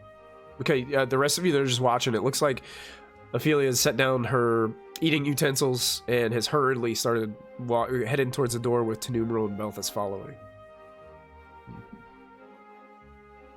I look at Mr. Geyer, because since he ordered food and drink, wondering if we're gonna leave or if we're gonna let Belthus handle it for a minute and not be meddlesome. Geyer's looking at the other people, like the other ones we've had contact with in the tavern. Is Quasimond here? Is his little gang of... Quasimond is not, but you do recognize that one of the guys that was sitting with him one night before is like sitting at a table by himself, like eating some kind of dinner roll currently. Okay. Doesn't seem to be paying any mind to anybody. Just sitting there eating alone. It really isn't all that crowded right now in the tavern. There's only a few people, and they're just eating mostly by themselves. There's a pair of people over there, but it looks like a couple, like sitting there having a meal. So, Geyer's just gonna. Geyer's just sort of gonna chill and eat and enjoy his beverage. It's like, I did my heavy lifting earlier. I get everyone to agree to it. I'm good. Okay. If they're going to go be woobity outside, I don't want any part of it. I want to get a buzz on before I have to deal with that. Okay. So Ophelia, I'd stay with Geyer then. Okay. What's Conry doing? Is Conry headed outside, or is Conry staying with the two they're eating inside? Conry notices that they're leaving, but is more focused on the plate that she left behind. Is there any food left on there? Yeah. Kalska runs over and steals it. Totally is. Oh, jeez! She doesn't even try to hide it either. She's like, whoop. So basically, my eyes follow them as they leave, and then I look back and the plate's gone. And you see Kalska just raises the little half-eaten drumstick. Defeat! So those of you that are paying for your meal, you owe me 3 silver. Looking at you, guy. Says Vagenhild, owner of the establishment. You guys approach. You guys just kind of meet out at that statue of Elidane, and when you guys walk up to the statue, you can see there's this notion of adoration in her face as she walks up to the statue and kind of puts her hand on the foot and taps it a couple times and then looks towards you guys and she's like, "So how much about all this do you know?" Well, I've had glimpses and glimmers from visions, but I wasn't quite aware what it all meant until speaking with Draneth of the hill. Yes. And he informed me all about dragon and demon.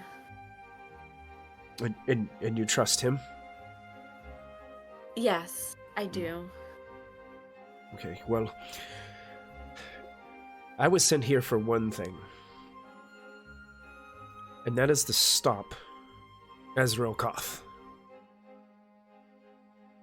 And I believe the only means of doing so is finding Derman. We agree. So, the location of Azrael Koth is probably within his crypt, beneath Mirror Lake. I can direct you towards that location, but I must warn you, it's shrouded in a heavy demonic mist. A mist that drains your life energy from you if you succumb to it. I've tried many times to get by it. Failed miserably at each time. Luckily to escape with my life each time. I'm sure that the sword itself, its anti-demonic magic of this weapon, could break through the mist and guide one's way to the crypt where Azrael Koth calls his home.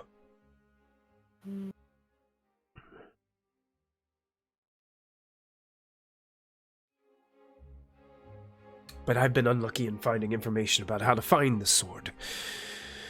I've heard the tales, but the pieces, it's like finding a needle in a haystack.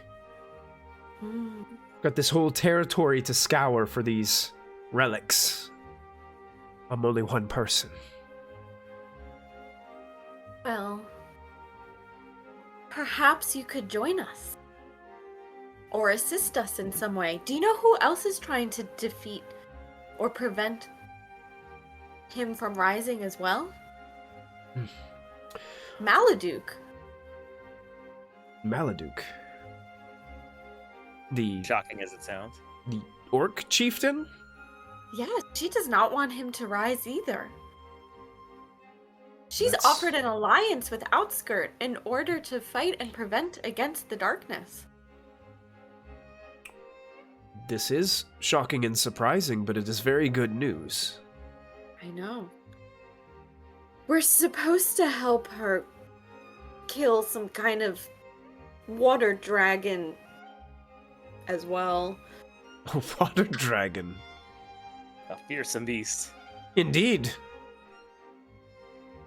Are you going to slay the beast?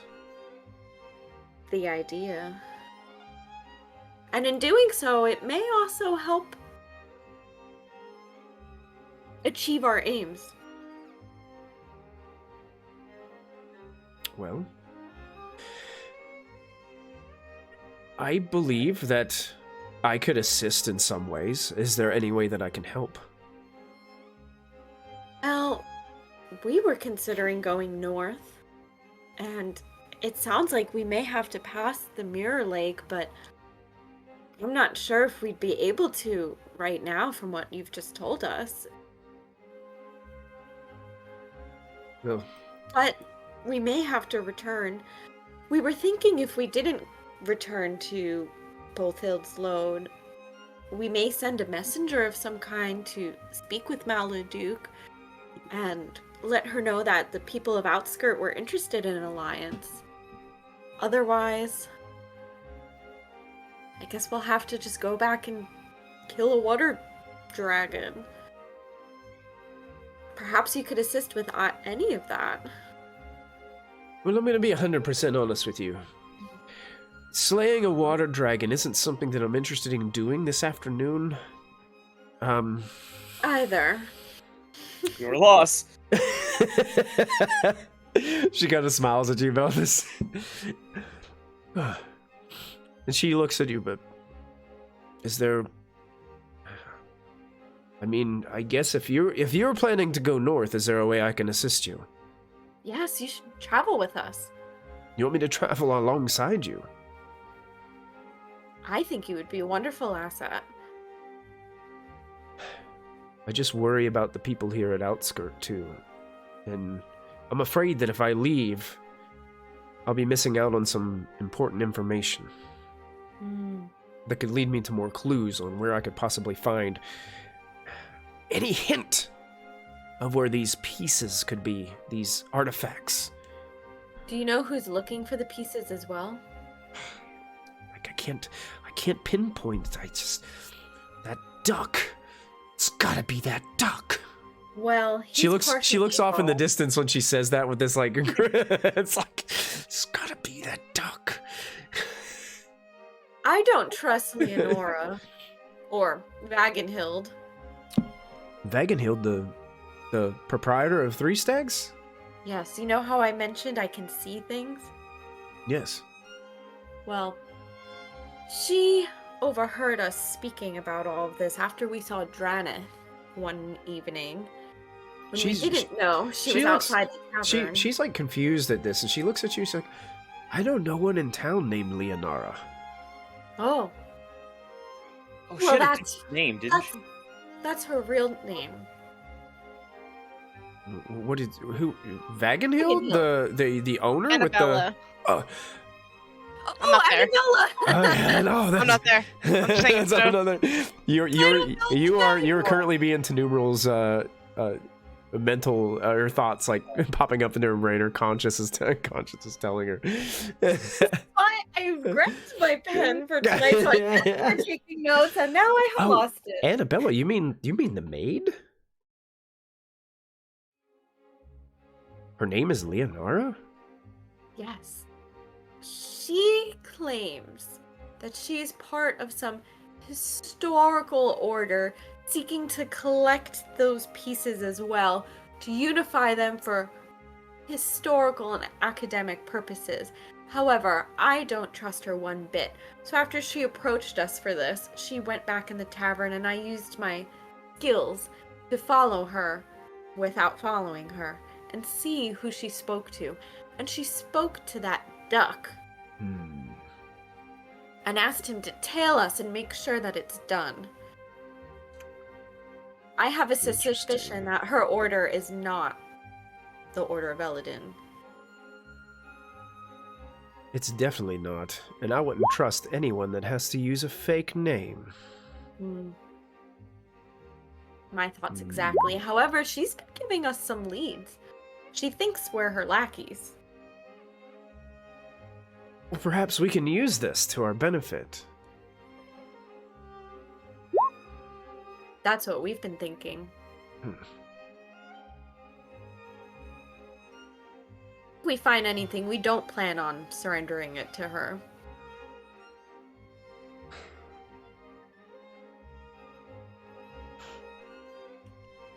Why don't I do this?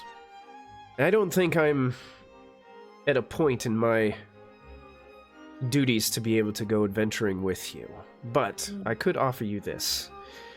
I am more than willing to share my information that I gather while I'm staying here in Outskirt with you. And if I hear anything, or come up with, or hear any kind of talk about any possible leads, I will not hesitate in sharing them with you. Thank you. But also, if you could promise me, if you have any more visions of Eladane, the Dragon Emperor, or Dragon Fire in general, could you please share them with me? I will. All right. She kind of looks around. I was like, we better wrap this conversation up before anybody else gets suspicious. We don't know who's watching.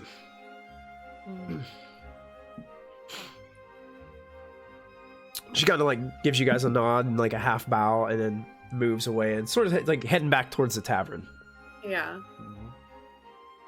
And then those of you that are eating inside, you see Ophelia walks back in and goes back to her seat and looks for her plate and is like, and then sits down and like looks like she's like trying to get a new plate.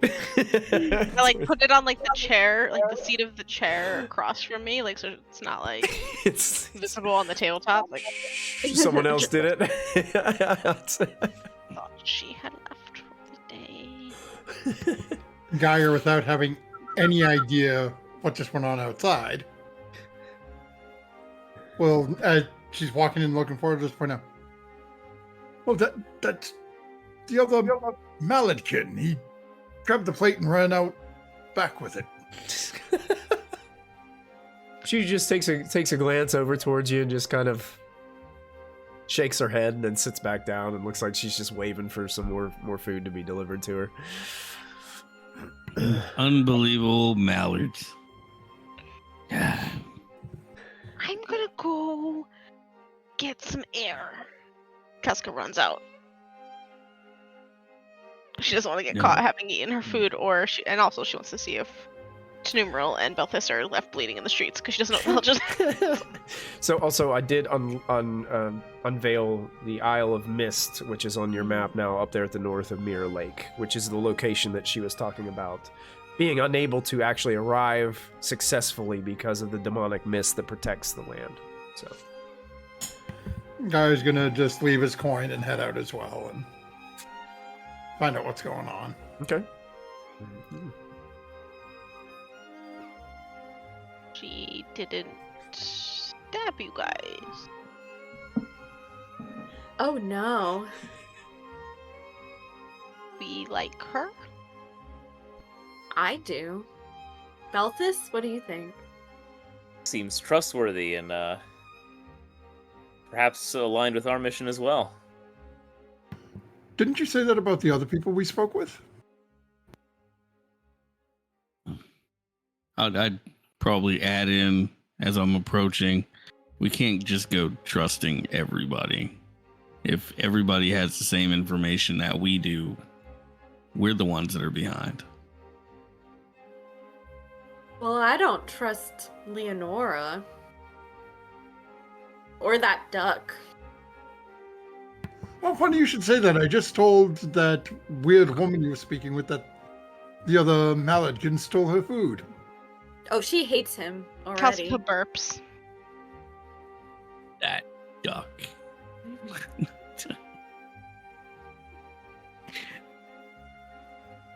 No, she's truly, I believe, on our side. She has an insignia similar to my visions, and I believe she does serve Eladane. And is trying to stop Azrael Koth. She told us she would give us all the information she gathers in town. So where's all this information?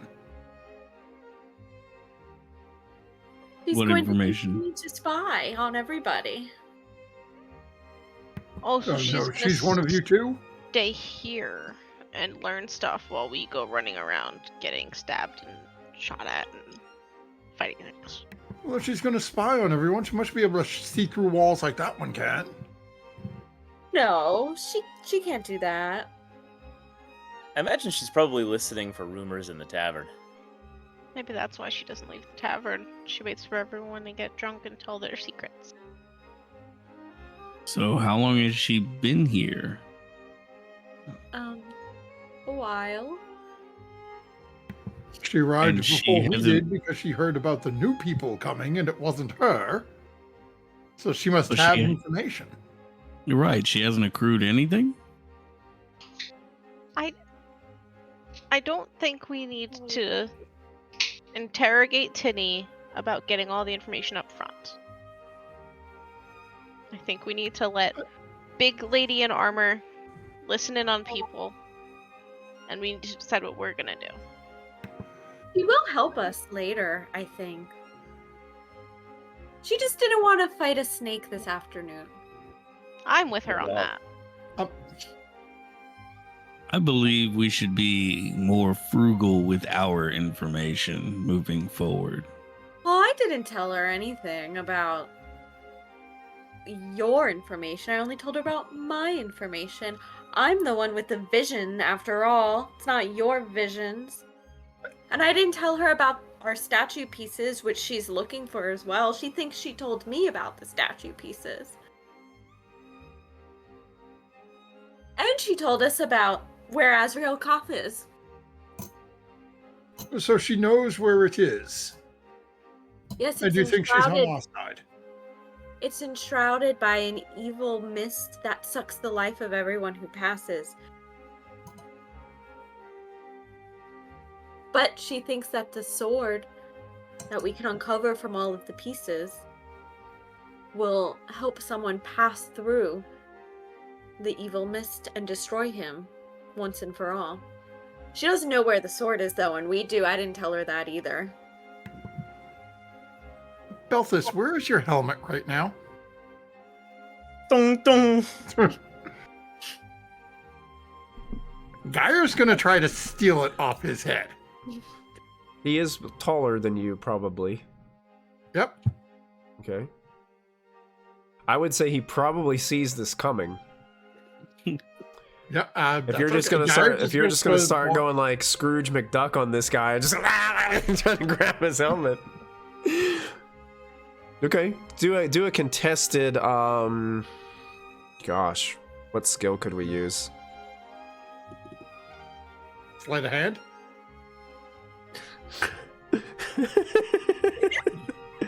He sees it coming though, so I don't know if sleight of hand would work. So Belthus, how would you try to keep your helmet on if you saw your mallard friend trying to aggressively take your helmet off your head? What would you do? How would you respond? Brawling? I'd say either brawling or strength, like if you want to just like grab it and like hold it on your head, or and I guess probably for you too, I'd say strength for Geyer, because you're just trying to like, because he sees it coming, so it's just gonna be you kind of like trying to outmuscle him, brawling or brawling or strength. I'll wrestle a little.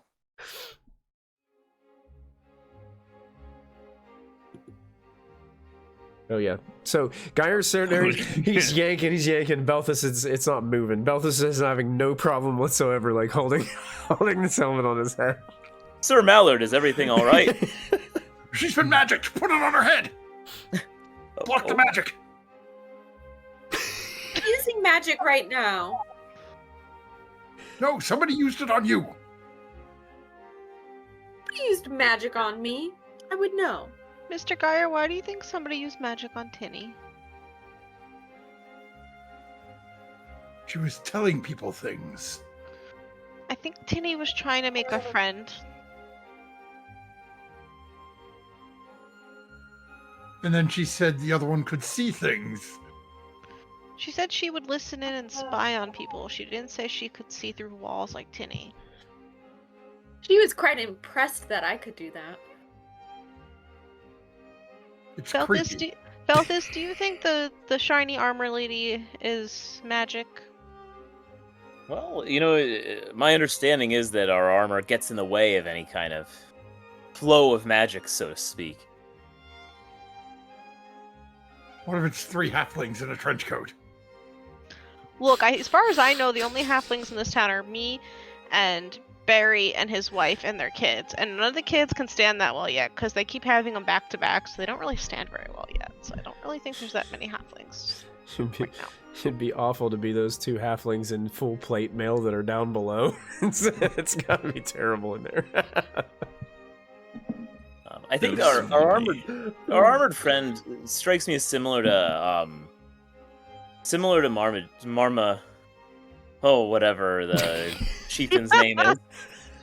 We're in. I don't know if we can 100% trust them yet, but their interests certainly seem to be aligned against this demon threat that could harm us all. Geyer lets go of the helmet, realizes he's not getting it off of him. I imagine that whole conversation. He was still trying to get it off your head. Still. So good. Just help Geyer down from his shoulders, and here you go. Geyer in there, and like the head sits around his neck, pulling on the bottom of the helmet. Well, it looks like all roads point north aside from Bothild's Lode. But we still have a responsibility to the town now to deliver a message. Did your armored lady friend agree to deliver the message? I don't know. Did you ask her to deliver the message? She didn't quite answer. Well, you said she didn't want to fight a snake, so maybe she was afraid of getting roped into that if she went that way. I think so. I think she may join us when we all decide to later. Maybe. I don't know. I don't think we're going to agree to do that. I think we're going to drop Belthus down into the bottom of the ocean. But fine. We can drop her in. And Belthus, they would both sink. I don't know how to get Connery down there. Perhaps tie a rock around him? Just throw a treat. I'm in there. That's all right. Yeah, but those float. I have 2 dogs. They don't sink well. Could we get a pigeon or something to carry a message? Like a carrier? Connery, funny enough, as you guys are having this conversation, the winds carry a familiar scent to your nostrils.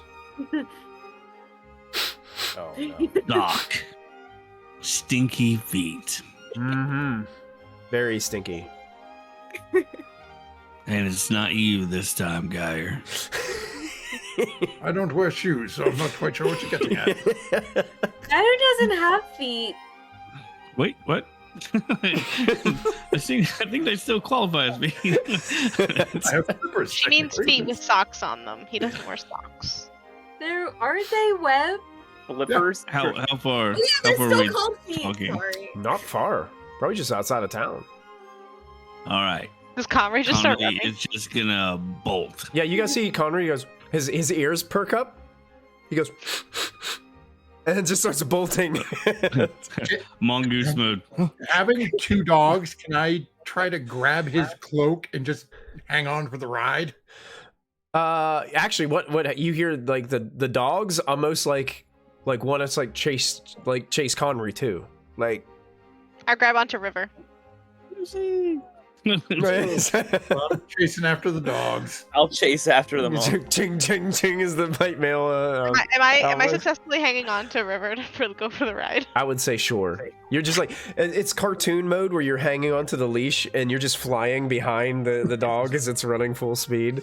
But yeah, you guys leave outside of town on Outskirt, and you are led to what looks to be there is a individual standing along the road. Looks kind of like they're kind of hunched over, and they have this like deep cowl over there. It looks like they dropped like a basket of something, and it's like spilled all over the road, and they're like hurriedly like trying to pick it up and like put it back in the basket. And the scent, Connery, that you're being led to is from that individual. Oh, okay. With grace and finesse and utter care, I'm gonna tackle them. Okay. And just immediately jump to assumptions and start sniffing their face. Okay. Yeah, you leap and you just hear as all of a sudden you pin this critter down. A head of lettuce just goes flying out of the basket and just rolls across the side. A couple of vegetables just come rolling over the side, and you can see as the cow is brushed off of the creature's head, you can see it's Grub, who looked like he was trying to put together some kind of makeshift disguise, and was either. Grub, where'd you get these vegetables? I got him in town. I got him in town. Did you pay for them, Grub? I did. I did. Casca pulls out her blade. Did you? I didn't. I'll give him back, though. Here. She pushes the basket towards Calcica. As I stand up and help him up to his feet, Grub, a lot of things have changed. The town of Outskirt has agreed on an alliance. Really? With when did Marmalade. Happen? 2 days he looks ago. at his forearm recently. So no more stealing. They're gonna give you food. All you have to do is provide like base materials, they give Grub components. Food? Yeah. For Grub to bring back to Marmalade. Marmalade. Marmaduke. Maladuk. That's the one. Maladuk, yeah. I pet River. You went Maladuk. I see you come back. I follow you to town. Yes. Do you know the way back to Maladuk? You can see Grub gets scared. I know way, but Grub not go back. But Grub, I'm no go back. Give you something. Grub fail. Grub can't go back. I'm gonna give you something that's better than success. What is that?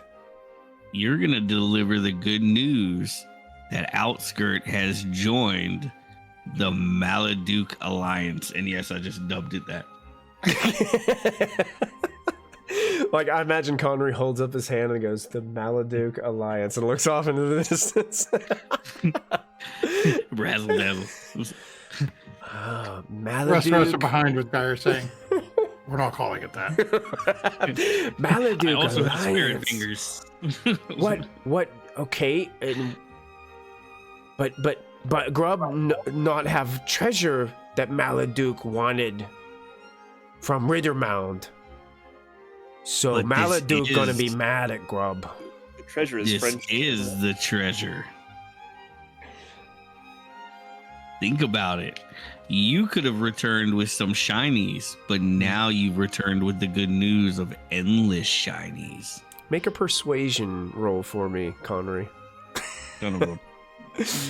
Oh my god, that is super low. Mm-mm. I ain't pushing that.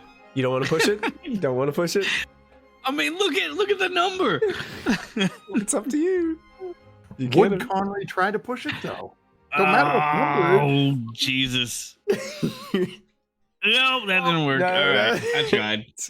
So what condition did you take? Let for me your push? see. I'm gonna go with disheartened, Disheartened? because I'm trying to persuade him, and I realize that I'm absolutely failing. So Excellent. disheartened. Disheartened. Hey, That's good. Grub. Yeah? If I give you something to bring back that shows Maladuk that you A, have some kind of treasure, and B, that you talked to us, will that make you go back? If Grub has treasure to take, Maladuk won't be mad at Grub. But need treasure. I have a question, and I don't want to be mean. Can you or Maladuk read? Grub no read. Can Maladuk read?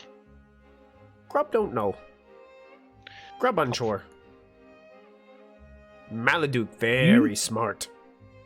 Do you know what a book is? A book? Yeah, Grub no book. Have you seen Maladuk with one of these peculiar devices? No. I threw book one time. Oh. Improvised weapon. Very good, Grub. Ah, yes. Yeah.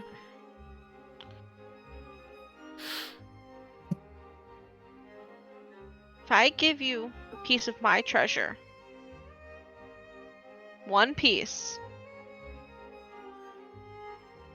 and a note for Maladuk, because you say Maladuk is smart.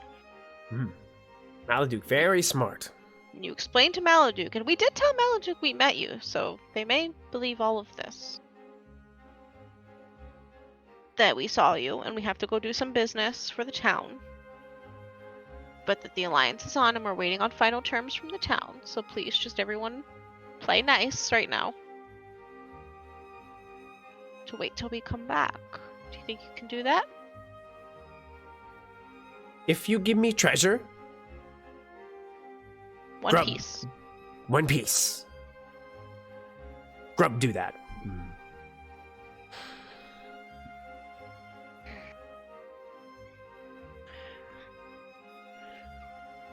Kauska's like, I really don't want to give up treasure, but I really want this to be settled because this little pain in the butt. She's gonna go through all her little cloak pockets. Okay. Because when we were in, I think it was, where were we when we got this? I'm trying to remember what. I think it was in Rittermound actually. Mm-hmm. Where we got the headbands and the ring, and the rings. Did you guys sold all that, though, didn't you? Didn't Did you we cash sell it all all in? of them? No. Okay. I kept. Geyer kept one, and one of each, Kalsika too. kept one. Okay. Okay, yeah. I'll hold up the headband. Okay. And seeing what Kalska's doing, Geyer will go into his pocket and pull out the ring. Basically because they matching match, set. right? Yeah, they do So match. we still have a Mhm. set between us. And we'll hand the ring to Kalsika. I suppose I can offer some as well. Two Seeing that treasures. everybody for Grub. else is getting together treasure, I put a small piece of chalk in the. That's important. Ooh, 3 pieces of treasure. Now Grub. Grub kind of looks towards Belthus and Tenumeral now. As everybody's like Nope. mentioning- We agreed on one, and you're already Don't get getting greedy, troubled. And Gob. we'll stop being selfish. You can take her with you, though. No. Adventuring companion? No. No. She sees things. Grub, be brave. I see things. Oh my gosh. This bit again. Kasuga grabs Grub by the shoulders. Focus. Oh, yes. Yes, Grub focus. I put the headband on his head. And the ring on his finger, and I hand him the piece of chalk. Grub, new king. No, no. Mr. Geyer's king. Get it right. Mr. Geyer king. Grub, Yes. prince. Nope. No? I Not gesture to the crown that is still sitting around the brim of my hat. It's much fancier. This is so you don't lose it on the road. Ah, Now, good idea. Kasuka looks around and goes, oh crap, my only piece of parchment was to make the sign for Mr. Geyer. Does anyone have paper? Or are we just gonna trust Grub to get it right? I think You trust Grub. Grub good. I think we can trust Grub. I think he at least knows how to talk. I look at Balthus and Nimarel if they think this is a good plan. Grub Just send shakes his Grub head back confidently, listening to Connery. I think that's all he's good at is talking. Ain't that right, Grub? He thinks Mr. about it for a Geyer? moment and says, yeah. Grub good talk. Yeah, you're great. Grub feel good. Grub got treasure. Grub wear treasure on head. So you don't Is lose anyone it. wearing leather? I Grub believe is. So, yeah, I'm wearing leather. I have leather. Geyer's gonna take out his dagger and walk over very. But define wearing leather. You wear like your cloak's leather? I have Yeah. leather armor and stuff. And a lot, leather boots and everything. Conry, mind if I take a little bit of your cloak? Sure. Gonna go down to the bottom of the cloak, basically pull it down a little bit, take the dagger out, and just cut a little couple inch strip, like 2 inches off the bottom of the cloak. Oh my. Okay. And then As I see this alteration to my cloak, I grab the tips and test out a good curtsy. It's nice. It's nice. It works. and then, do you have any more chalk? Yeah. No, I hold out a little 1 copper piece of chalk. And take out the chalk, and Geyer is going to write out in chalk on the leather. Okay. Oh. Clever. Interesting then- choice of artistic medium. Work with what you got. That's right. My Hand the clothes. chalk back to Conry. Roll it up. And then take a there's got to be some sort of loose string or Kowska has random bits and bobs from just taking stuff from people over the years. There's string. basically tie it up. Go. I was worried he was going to take a string from my cloak. Plucks one of his feathers Oh. and puts it in the string. Oh, there you go. Okay. As you know, so when Grub goes back, let him know you spoke with the mallard and give this to Maladuk. Geyer has now an official seal. Don't write too many letters. You'll be walking around. But I have a limited amount of paper. Eventually, Connor's Yeah. going to be. For one, you'll have a mallard with no feathers. 2, you'll have a wolfkin and just a pair of underwear. Going back to basics. That's right. All right, Grub. So we trust you to deliver this message. That way, things between your tribe and the town of Outskirt can cool down. They can start preparing themselves for whatever's ahead of us. And if you fail, I have your sock. Grub kind of looks at it. Ah. Yeah, grub sock. And if you do it good, I'll give you 3 gold when I see you next. And a new sock. 3 gold new sock. Grub, go quickly. And Grub starts turning around, kind of picks up the basket nonchalantly of vegetables and starts sets the basket down and then starts to head off in the direction of Bothild's load. I let him get a good 100 feet away or so, and then I look over at Kalska. Didn't you and Conry say you were going to give him food? Not yet. Henry sheds a single tear. They grow up so fast. Conry said he could have food from the town, but that's after the alliance is all set. It's not set yet. And he stole this, so it's going back. When am I returning stolen gifts? What is happening, Mr. Geyer? I need a city. Yeah, Yes. this is spending too much time with Tenumeral. We're keeping this the is food that was stolen. this is not like you. As he chews one of the tomatoes. Oh, Kara's going to start picking up and peeling some pieces off the cabbage and just start eating. Kowska gathers it all up. Yeah, it just looks like it's haphazardly thrown in there, just a bunch of different vegetables and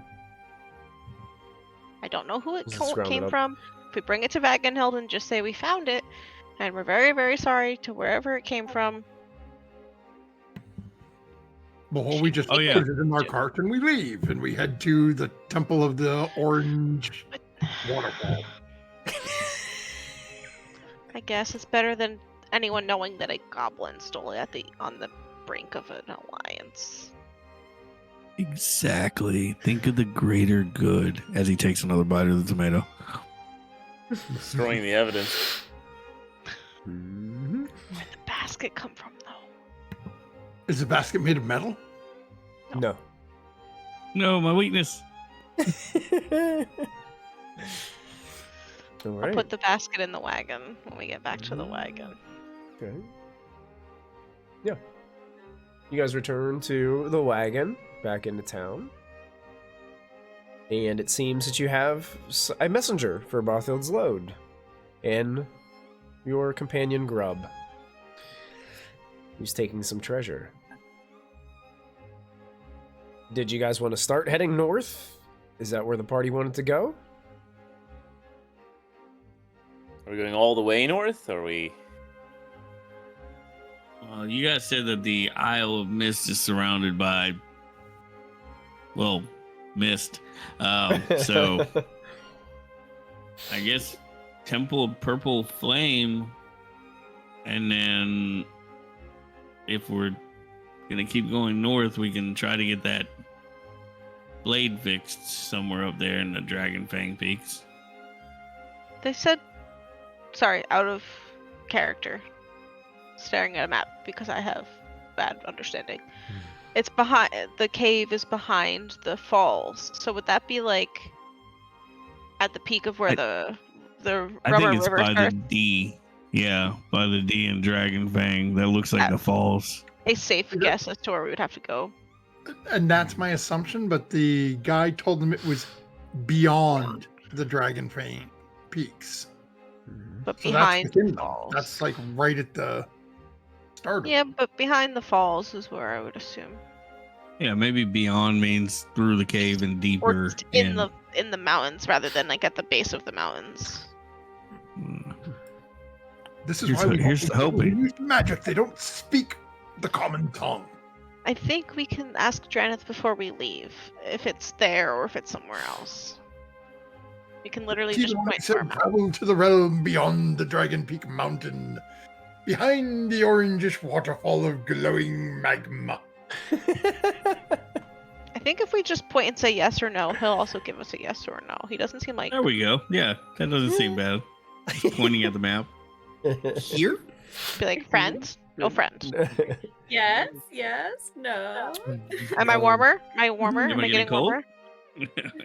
Hey, to numeral, do me Very a warm where the volcano is. to numeral, do me a favor and roll a d10 for me. Okie dokie. Have him summon a tom-tom for us.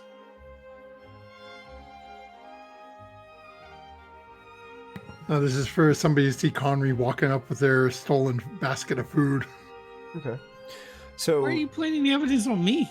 You're so eating it. are you guys going into the direction? So you guys are traveling north. Are you going into the direction of the Temple of the Purple Flame? Is that where? Were we gonna, like, chill for the night and ask Draneth, like, warmer, colder, and then set off in the morning? Is that the plan? Right? I wasn't here for the plan, so I don't know. I mean, Okay. I guess. But Yeah. yeah, I think that's where we would start heading and maybe decide on the road as we talk. On the road again. Okay. Draneth would, just to kind of sum up, you guys are right in your, if you follow the river, it's eventually going to take you to the falls. All right. But he says don't be deceived because those falls go farther up into the mountains than you realize. Which is why he said beyond, because they kind of disappear and there's a cave in there, there's multiple caves up there. Okay. There's a massive waterfall the size of Niagara, and you have to find the right cave. You have to find the right cave. That's right. Unfortunately, the river seems to be flowing east, so we would have to go west up the river, and the Temple of Purple Flame is more to the east. So, do we just want to skip the temple and go for the falls? Or we could just... Yeah, I'm up for whatever everyone wants to do. I mean, I'm down to, like, level up and stuff if, like, nobody has strong opposition. You know, can we find like a patch of forest that has a good monster spawn rate and just walk around it over and over?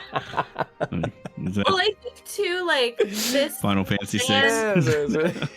seems like my inclination is I could probably also learn a mentalist spell or two from this man, which may be beneficial. Maybe, I don't know. That's my vibe. Journey up Where's this guy? refreshing. So if you guys travel to the falls, your probably best way to do that is to stay south of the river. Yeah. Yeah. But so you guys are going to be traveling like the edge of the Iron Forest and the Kuma River there, past a lot of these ruins and stuff, and into the mountains, which will be pretty treacherous because the Dragonfang Peaks are actually even bigger than the Kuma Mountains in the south.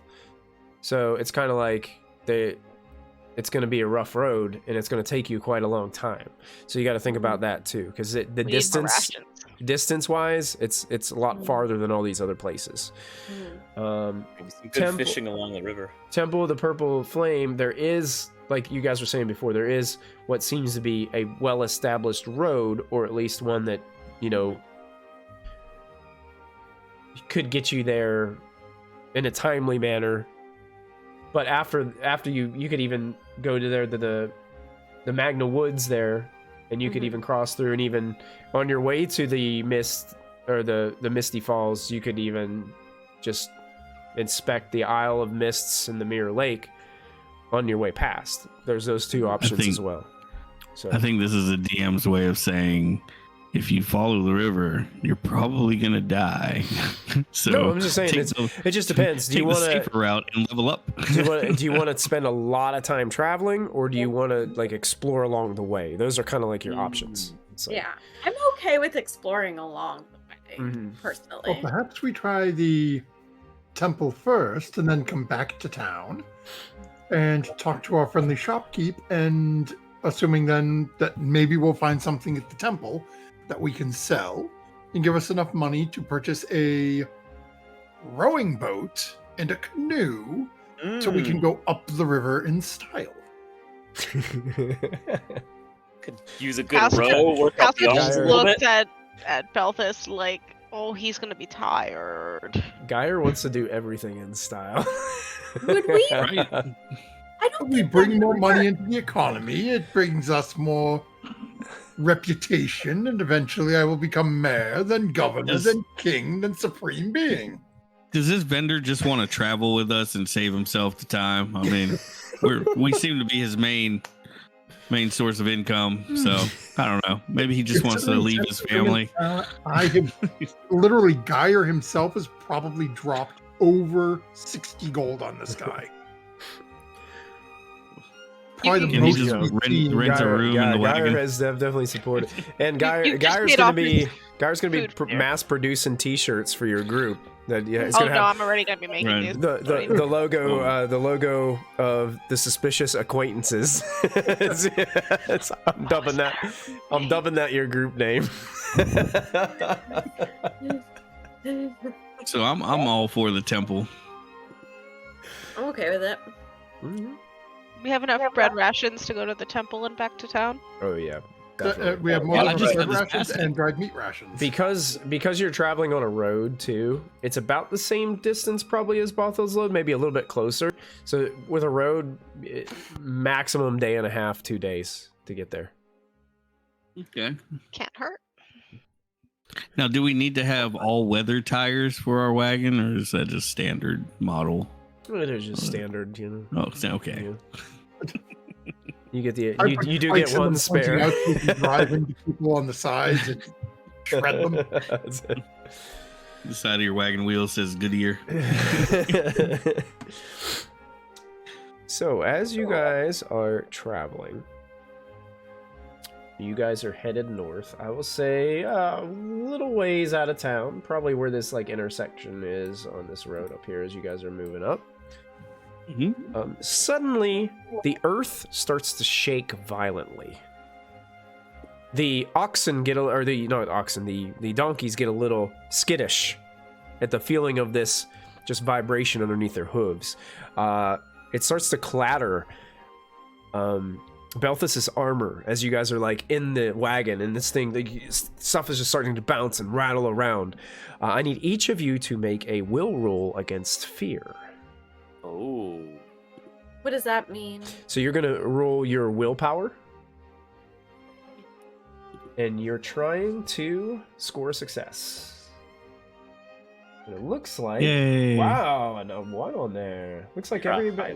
Oh, look at that. Yeah, you are a high willpower group. So eventually, this earthquake just settles, and you all look at one another. The oxen are still, or not oxen, I keep calling them oxen. Their donkeys are just kind of like, they're stopped. But they too have kind of calmed down for just a moment. And it seems to have passed. You guys are all take a deep breath and relax for just a moment. And... Strange omen. Oh boy.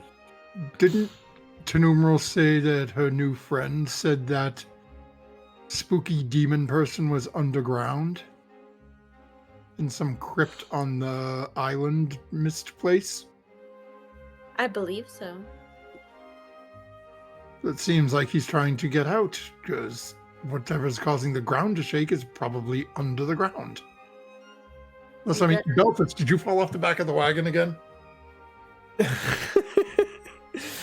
Yeah, it's just legs are sticking out of the back of the... I shall pray to Gaia, because it sounds like she is angry. And as you... maybe indigestion? As you engage... Maybe Gaia has indigestion. The cart... I mean, we saw her throw up the other day. Oh, sweet Jesus. Pretty bad heartburn, yeah. Where do you get planet-sized Pepto?